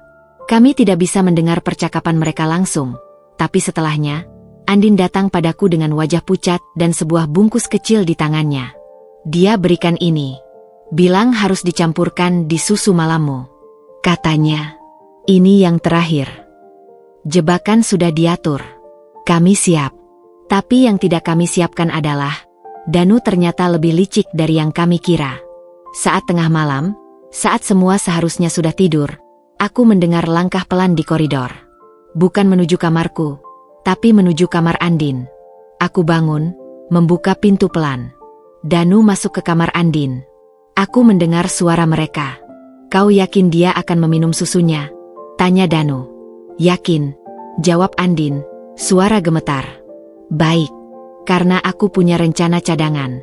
Kalau ini tidak berhasil, besok pagi akan ada kecelakaan di tangga untuknya. Kau paham?" Aku membeku. Dia punya rencana lain.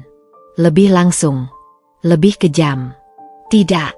Jangan," teriak Andin. "Diam. Kau sudah terlalu banyak bertanya. Lakukan saja perintahku. Atau kau dan Oki akan ikut celaka." Aku mundur pelan-pelan. Hati berdebar kencang. Rencana kami harus berubah. Besok pagi, dia berencana mencelakaiku secara langsung. Aku harus bertindak sekarang. Malam ini juga. Jebakan yang kami siapkan harus dipicu lebih cepat. Danu harus ditangkap malam ini. Dengan teleponku, aku mengirim pesan singkat pada Dokter Sari. "Sar, vitaminnya mendesak. Kode darurat. Dia akan menghubungi polisi." Lalu, aku menuju ke kamar Andin, dan dengan berani, mengetuk pintu. "Danu, ada apa kamu di sini jam segini?" tanyaku, berpura-pura mengantuk. Dia kaget, lalu cepat-cepat menyusun senyuman. "Aku cuma mau pastikan Andin ingat untuk memberimu susu." "Oh, ya sudah, ayo tidur." "Aku tidak bisa tidur tanpamu," kataku, menarik tangannya. Dia terpaksa ikut. Saat kami berjalan ke kamar, dari jendela, aku melihat lampu mobil berwarna biru dan merah berkedip di kejauhan, mendekat. Dokter Sari bekerja cepat. Polisi datang. Jebakan memang sudah dimulai. Tapi siapa yang akan terjerat, masih harus dilihat. Dan satu hal yang pasti, pertempuran terakhir akan terjadi malam ini, di rumah yang seharusnya menjadi tempat perlindungan, tetapi telah berubah menjadi medan perang. Suara sirene polisi yang menderu di kejauhan seperti detak jantung yang dipacu. Semakin keras, semakin dekat. Danu, yang kutuntun dari kamar Andin, tiba-tiba berhenti di tengah koridor. Matanya yang awalnya terkejut, berubah menjadi liar, memindai kegelapan di luar jendela. "Polisi?" gumamnya, lalu menatapku dengan kecurigaan yang membara. "Ada apa?" "Aku tidak tahu," jawabku, berusaha terdengar bingung. Mungkin dia sedang ngebut atau ada kejadian di tetangga. Tapi instingnya tajam. Dia melepaskan tanganku, berlari ke jendela depan, mengintip dari balik tirai. Lampu biru merah berkedip-kedip menerpasi wajahnya yang pucat. Mereka berhenti di depan rumah kita. Dia berbalik, menatapku dengan tatapan yang sama sekali berbeda. Tatapan yang tidak lagi menyembunyikan apapun. Tatapan predator yang terkepung. Kamu yang melakukan ini." "Melakukan apa, Danu?" Suaraku masih tenang, meski jantung berdegup kencang di dalam tulang rusuk. Bel pintu berbunyi nyaring, memecah ketegangan malam. "Jangan buka," desis Danu. Tapi Andin, yang keluar dari kamarnya dengan wajah penuh ketakutan, sudah berlari ke pintu depan. "Jangan, Andin," teriak Danu, tapi terlambat. Andin sudah membuka pintu. Dua polisi seragam berdiri di depan pintu, dengan wajah resmi. Satu orang berbadan tegap, satunya lebih muda. Di belakang mereka, Dokter Sari terlihat, wajahnya penuh kekhawatiran. "Selamat malam. Kami dari Polsek. Mendapat laporan ada upaya kekerasan atau percobaan pembunuhan di alamat ini," kata polisi yang lebih tua, suaranya berat dan berwibawa. Danu segera menyusul, menempatkan diri di antara aku dan pintu. "Ini pasti salah paham, Pak. Tidak ada kekerasan di sini. Ini rumah saya. Suami istri biasa." Polisi itu menatapnya, lalu menatapku. "Ibu Vita." Aku mengangguk, mengambil langkah maju. "Iya, Pak. Saya Dokter Sari, teman dan dokter Ibu Vita," sela Dokter Sari. "Saya yang melaporkan adanya indikasi percobaan pembunuhan dengan racun." Wajah Danu berubah merah. "Itu fitnah. Istri saya sakit. Dia punya masalah kehamilan. Itu bukan racun." Polisi yang lebih muda melihat sekeliling. Boleh kami masuk? Untuk klarifikasi. Danu terlihat ingin menolak, tapi akhirnya mengalah. Silakan. Mereka masuk ke ruang tamu. Suasana tegang. Andin berdiri gemetar di dekat dapur. Oki yang terbangun oleh keributan juga muncul dari kamar pembantunya di belakang. Wajahnya bingung dan takut. Kami punya bukti, kata Dokter Sari dengan tegas. Hasil lab menunjukkan adanya arsenik dalam darah Ibu Vita. Dan dari informasi yang saya terima, ada upaya sistematis untuk meracuninya. Bukti apa? Itu hanya hasil lab yang bisa dari mana saja, bantah Danu. Suaranya mulai tinggi. Saya mencintai istri saya. Untuk apa saya meracuninya? Saat itulah, Andin tiba-tiba bersuara. Suaranya kecil, tapi memotong ketegangan. Karena utang. Semua kepala menoleh padanya. Danu menatapnya dengan mata melotot, penuh ancaman. Diam kau. Tapi Andin tidak lagi mundur. Air mata mengalir di pipinya, tapi dia berdiri tegak. Karena utangmu yang banyak, dan karena warisan Ibu Vita. Kau berbohong. Kau cuma pembantu yang dipecat karena mencuri. Danu berteriak, mencoba menyerang narasi. Polisi yang tua mengangkat tangan. Tenang. Biarkan dia bicara. Andin menarik napas dalam-dalam. Nama saya Andin. Saya, simpanan Mas Danu. Dia yang menempatkan saya di sini sebagai pembantu. Untuk mencampurkan racun dalam makanan Ibu Vita. Sedikit demi sedikit. Agar terlihat seperti sakit biasa. Ruang tamu sunyi. Hanya terdengar napas Danu yang berat. Ini gila, teriak Danu. Dia cemburu. Dia mau menghancurkan pernikahan saya karena saya tolak dia. Tapi polisi sudah mulai memperhatikan detail. Yang muda mencatat. Yang tua menatap Danu dengan tajam. Ada bukti lain? Racunnya. Ini, kata Oki tiba-tiba, maju ke depan. Pemuda itu, biasanya pendiam, sekarang terlihat berani. Dia mengeluarkan telepon dari sakunya. Saya ada rekaman dan foto. Dia memutar video singkat yang diambilnya saat Danu bertemu supplier. Dan suara bisikan Danu pada Andin tentang mempercepat proses.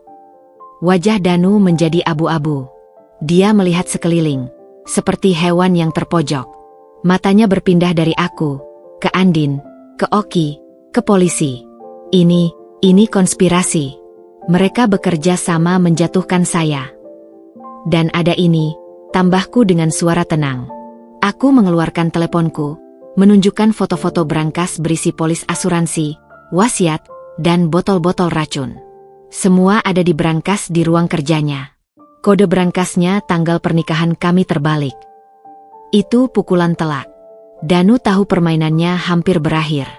Tapi dia bukan tipe yang menyerah begitu saja. Tiba-tiba, ekspresinya berubah. Dia tertawa getir dan sinis. Baiklah. Kalian semua pikir kalian menang. Dia menatap Andin dengan kebencian mendalam. Kau, pelacur kampungan. Kau pikir kau bisa bersih? Kau yang mencampurkan racun itu. Sidik jarimu ada di setiap bungkusnya. Kau akan ikut penjara. Andin menangis, tapi mengangguk. Saya tahu. Saya siap. Lebih baik penjara daripada terus menjadi bonekamu.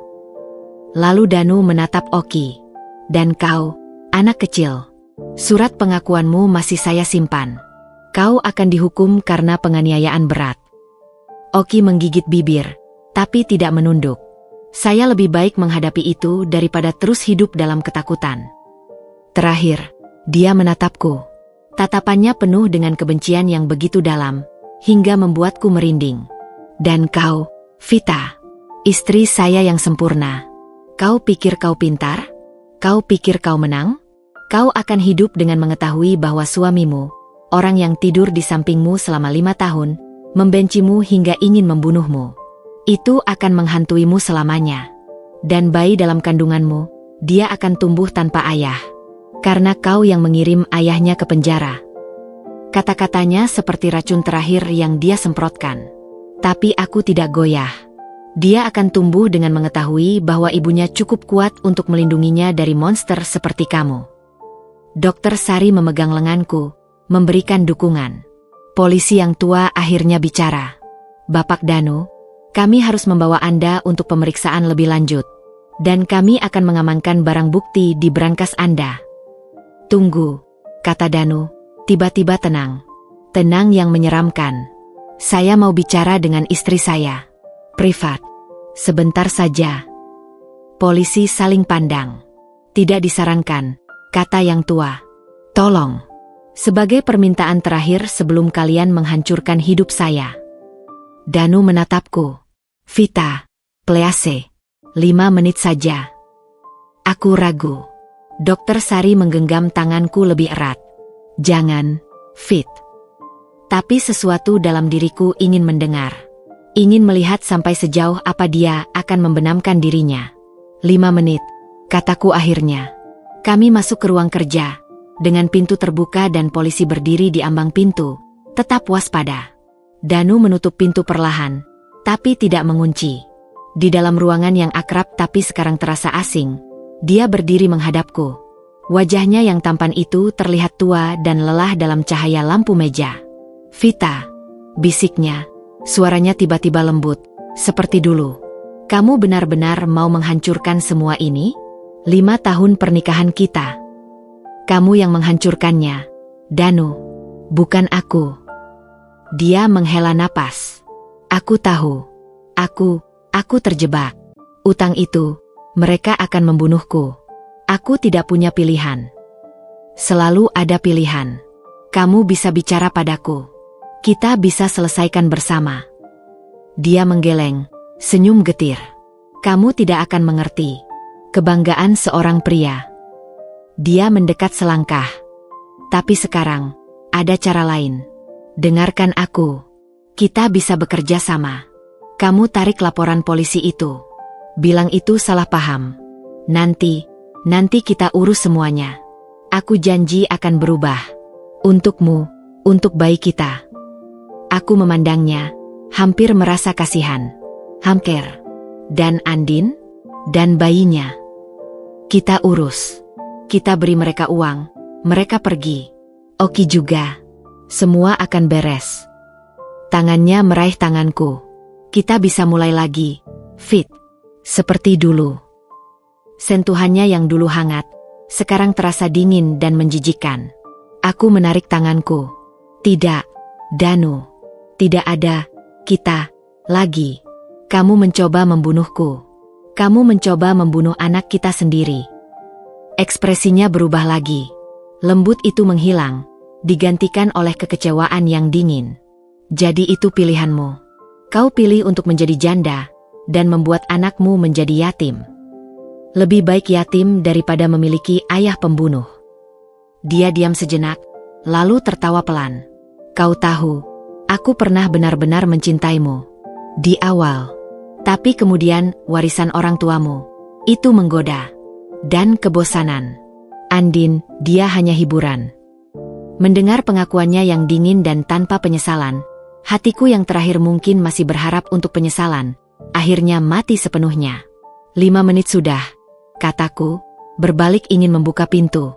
Tapi tiba-tiba, dia bergerak cepat. Bukan ke arahku, tapi ke meja kerjanya. Dia membuka laci atas, dan mengambil sesuatu. Sebuah pisau kertas kecil yang biasa digunakan untuk membuka amplop. Polisi di luar bergerak, tapi Danu sudah menempatkan pisau itu di lehernya sendiri. Jangan mendekat, teriaknya, matanya liar. Danu, jangan, jeritku, kaget. Kalian semua mau hancurkan hidupku? Baik, aku akan hancurkan sendiri. Mata berkaca-kaca, tapi itu bukan air mata penyesalan. Itu air mata kemarahan dan keputusasaan yang egois. Vita, kau akan hidup dengan ini. Kau akan hidup dengan mengetahui bahwa kau yang mendorongku melakukan ini. Danu, jangan bodoh, teriak polisi yang tua, maju selangkah. Tapi Danu sudah menekan pisau itu ke lehernya. Darah segera mengalir, merah dan mengerikan. Aku berteriak. Polisi menerjang, merebut pisaunya. Danu terjatuh ke lantai, tangan menekan lehernya yang berdarah. Napasnya tersengal-sengal. Ambulans. "Cepat panggil ambulans," teriak Dokter Sari yang sudah masuk. Kekacauan. Semua terjadi begitu cepat. Polisi yang muda menelepon ambulans. Dokter Sari segera memberikan pertolongan pertama, menekan luka dengan handuk dari meja. Aku berdiri membeku, menatap suamiku yang sekarat di lantai. Darah mengalir membentuk genangan kecil di karpet bermotif persegi yang dulu kami pilih bersama. Matanya yang terpejam setengah terbuka, menatapku. Ada banyak emosi di sana, kebencian, penyesalan, ketakutan, dan akhirnya kosong. Ambulans datang dengan sirene meraung-raung. Petugas medis membopong Danu ke tandu. Dokter Sari pergi bersama mereka. Setelah memelukku cepat, "Aku akan temani dia. Kau tunggu di sini dengan polisi." Polisi yang tua tinggal bersamaku, Andin, dan Oki. Wajah kami semua pucat, terpana oleh apa yang baru saja terjadi. Apakah dia akan mati?" tanya Andin, suaranya bergetar. "Kita tidak tahu," jawab polisi itu dengan suara berat. "Tapi yang jelas, kasus ini sekarang lebih rumit." Rumit? Ya. Upaya bunuh diri di tengah penyelidikan percobaan pembunuhan. Aku terduduk di sofa, tangan menutupi wajah. Badan gemetar tak terkendali. Adegan darah, pisau, mata Danu yang kosong, semua berputar-putar di kepalaku. Oki duduk di sebelahku, diam. Andin menangis di sudut ruangan. Perpecahan di kubu musuh telah terjadi. Danu telah hancur. Andin telah membelot. Tapi kemenangan ini terasa pahit. Sangat pahit. Aku melihat keluar jendela. Fajar mulai menyingsing, mengusir kegelapan malam. Tapi cahaya pagi itu tidak terasa hangat. Ia terasa dingin, menyinari puing-puing kehidupan yang hancur berantakan. Danu mungkin selamat, atau mungkin tidak. Tapi satu hal yang pasti, pernikahan kami sudah mati. Kepercayaan sudah mati. Dan aku harus tetap hidup. Untuk bayi dalam kandunganku. Untuk melanjutkan hidup, membawa luka ini, dan berharap suatu hari nanti, bekas luka ini akan sembuh, atau setidaknya, tidak lagi terasa begitu perih. Polisi itu berbicara lagi, memintaku untuk memberikan keterangan resmi. Aku mengangguk, tetapi pikiranku melayang. Ini adalah akhir dari sebuah bab. Bab yang penuh dengan kebohongan, racun, dan pengkhianatan. Dan sekarang, bab baru akan dimulai. Bab yang mungkin lebih sulit. Bab tentang penyembuhan, tentang keadilan, dan tentang membangun kembali kehidupan dari puing-puing yang ditinggalkan oleh racun dalam senyuman suamiku sendiri. 6 bulan kemudian. Angin pagi berhembus lembut menerbangkan rambutku yang kini sudah dipotong pendek. Aku berdiri di beranda rumah baru, sebuah rumah petak sederhana di pinggiran kota yang jauh dari kenangan. Tangan kananku menahan punggung yang sedikit pegal, tangan kiri menelusuri perut yang membulat besar. 9 bulan. Hanya tinggal menunggu waktu. "Bu Vita, tehnya sudah siap," suara Andin terdengar dari dalam rumah. "Terima kasih, Andin. Aku sebentar lagi." Aku menghirup udara segar, memandangi taman kecil di depan rumah yang dirawat dengan penuh kasih oleh Oki. Bunga-bunga kertas dan kenanga mekar merekah. Seolah tidak peduli dengan badai yang baru saja kami lewati. Kenangan. Danu selamat. Pisau kertas itu tidak cukup dalam untuk merenggut nyawanya, tapi cukup untuk membuatnya dirawat di bangsal psikiatri rumah sakit setelah lukanya fisik sembuh. Percobaan bunuh dirinya, ditambah dengan bukti-bukti kuat yang kami miliki, membuat kasusnya berjalan cepat. Dia divonis 15 tahun penjara untuk percobaan pembunuhan berencana, pemalsuan dokumen, dan pengancaman. Pengacaranya mencoba mengajukan pembelaan dengan alasan tekanan mental akibat utang, tapi rekaman dan bukti-bukti niat jahatnya terlalu kuat. Aku tidak pernah mengunjunginya. Dokter Sari yang sesekali mendapat kabar dari petugas mengatakan, Danu masih menyimpan kebencian mendalam. Dia menyalahkan semua orang. Aku, Andin, Oki, bahkan debt collector-nya, kecuali dirinya sendiri. Racun dalam pikirannya ternyata lebih dalam dan lebih mematikan daripada arsenik yang pernah dicampurkannya dalam jus tebu. Andin dan Oki. Awalnya, polisi memang mempertimbangkan untuk menjadikan Andin sebagai tersangka juga. Tapi pengacaraku, Pak Haryanto, berhasil membela bahwa Andin adalah korban pemaksaan dan pengancaman. Surat pengakuan Oki yang ditemukan di brankas menjadi bukti kuat tekanan yang dialami. Ditambah dengan rekaman Danu yang mengancam akan menyakiti Oki, serta kondisi Andin yang hamil karena eksploitasi, hakim memberinya hukuman percobaan selama 2 tahun dengan masa rehabilitasi. Aku bersaksi di pengadilan, menyatakan bahwa Andin telah membantu mengungkap kejahatan Danu dan menyelamatkan nyawaku. Sekarang, Andin dan Oki tinggal bersamaku. Bukan lagi sebagai pembantu dan tukang kebun, tapi lebih seperti keluarga kecil yang terluka yang berusaha sembuh bersama. Andin melahirkan bayi perempuan 3 bulan lalu. Mereka menamainya Farah, singkatan dari Vita, dan Andin, sebagai simbol permintaan maaf dan terima kasih yang tak terucapkan. Aku menjadi wali baptisnya. Oki, dengan bantuanku, sekarang mengambil kursus singkat pertanian organik. Dia ingin punya kebun sendiri suatu hari nanti. Bu, jangan lama-lama di luar, nanti kedinginan. Oki muncul dari samping rumah dengan cangkul di bahu. Wajahnya yang dulu selalu tegang, sekarang lebih rileks, meski kadang masih ada bayangan ketakutan di matanya. Iya, Oki, aku masuk sekarang. Aku tersenyum padanya. Di dalam rumah, Andin sedang menyuapi Farah yang rewel. Adegan itu membuat hatiku hangat. Kami telah melalui neraka bersama, dan entah bagaimana, kami menemukan kedamaian dalam puing-puingnya. Bu, tadi ada surat dari pengacara, kata Andin sambil mengangkat amplop coklat. Mungkin tentang rumah lama. Rumah lama. Rumah di mana segalanya terjadi. Setelah kasus hukum selesai, aku menjualnya. Tidak mungkin aku bisa tinggal di sana lagi, di setiap sudut yang mengingatkanku pada kebohongan dan ketakutan. Uang hasil penjualannya kubagi, sebagian untuk dana rehab Danu di penjara, meski aku benci melakukannya, itu kewajiban hukum, sebagian untuk biaya hidup Andin dan Oki, sebagian untuk tabungan pendidikan anakku nanti, dan sebagian kecil aku gunakan untuk membeli rumah petak sederhana ini. Aku membuka surat itu. Isinya laporan akhir tentang penjualan rumah dan penyelesaian semua aset. Juga ada pemberitahuan bahwa polis asuransi jiwa atas namaku yang dibuat Danu telah dibatalkan. Seluruh warisan orang tuaku akhirnya sepenuhnya aman di bawah kendaliku. Tapi warisan terbesar orang tuaku bukanlah uang atau properti. Itu adalah keteguhan hati yang kupelajari dari mereka, keteguhan yang menyelamatkan nyawaku dan bayiku. Kontrol kehamilan terakhir sebelum hari perkiraan lahir. Dokter Sari memeriksa dengan seksama, lalu tersenyum lebar. Semua sempurna, fit. Bayimu sehat, posisinya bagus, dan kamu juga kuat. Dia memegang tanganku. Kamu sudah melalui begitu banyak, tapi lihat, kamu dan bayi baik-baik saja. Berkat bantuanmu, Sar, dan dukungan Andin dan Oki,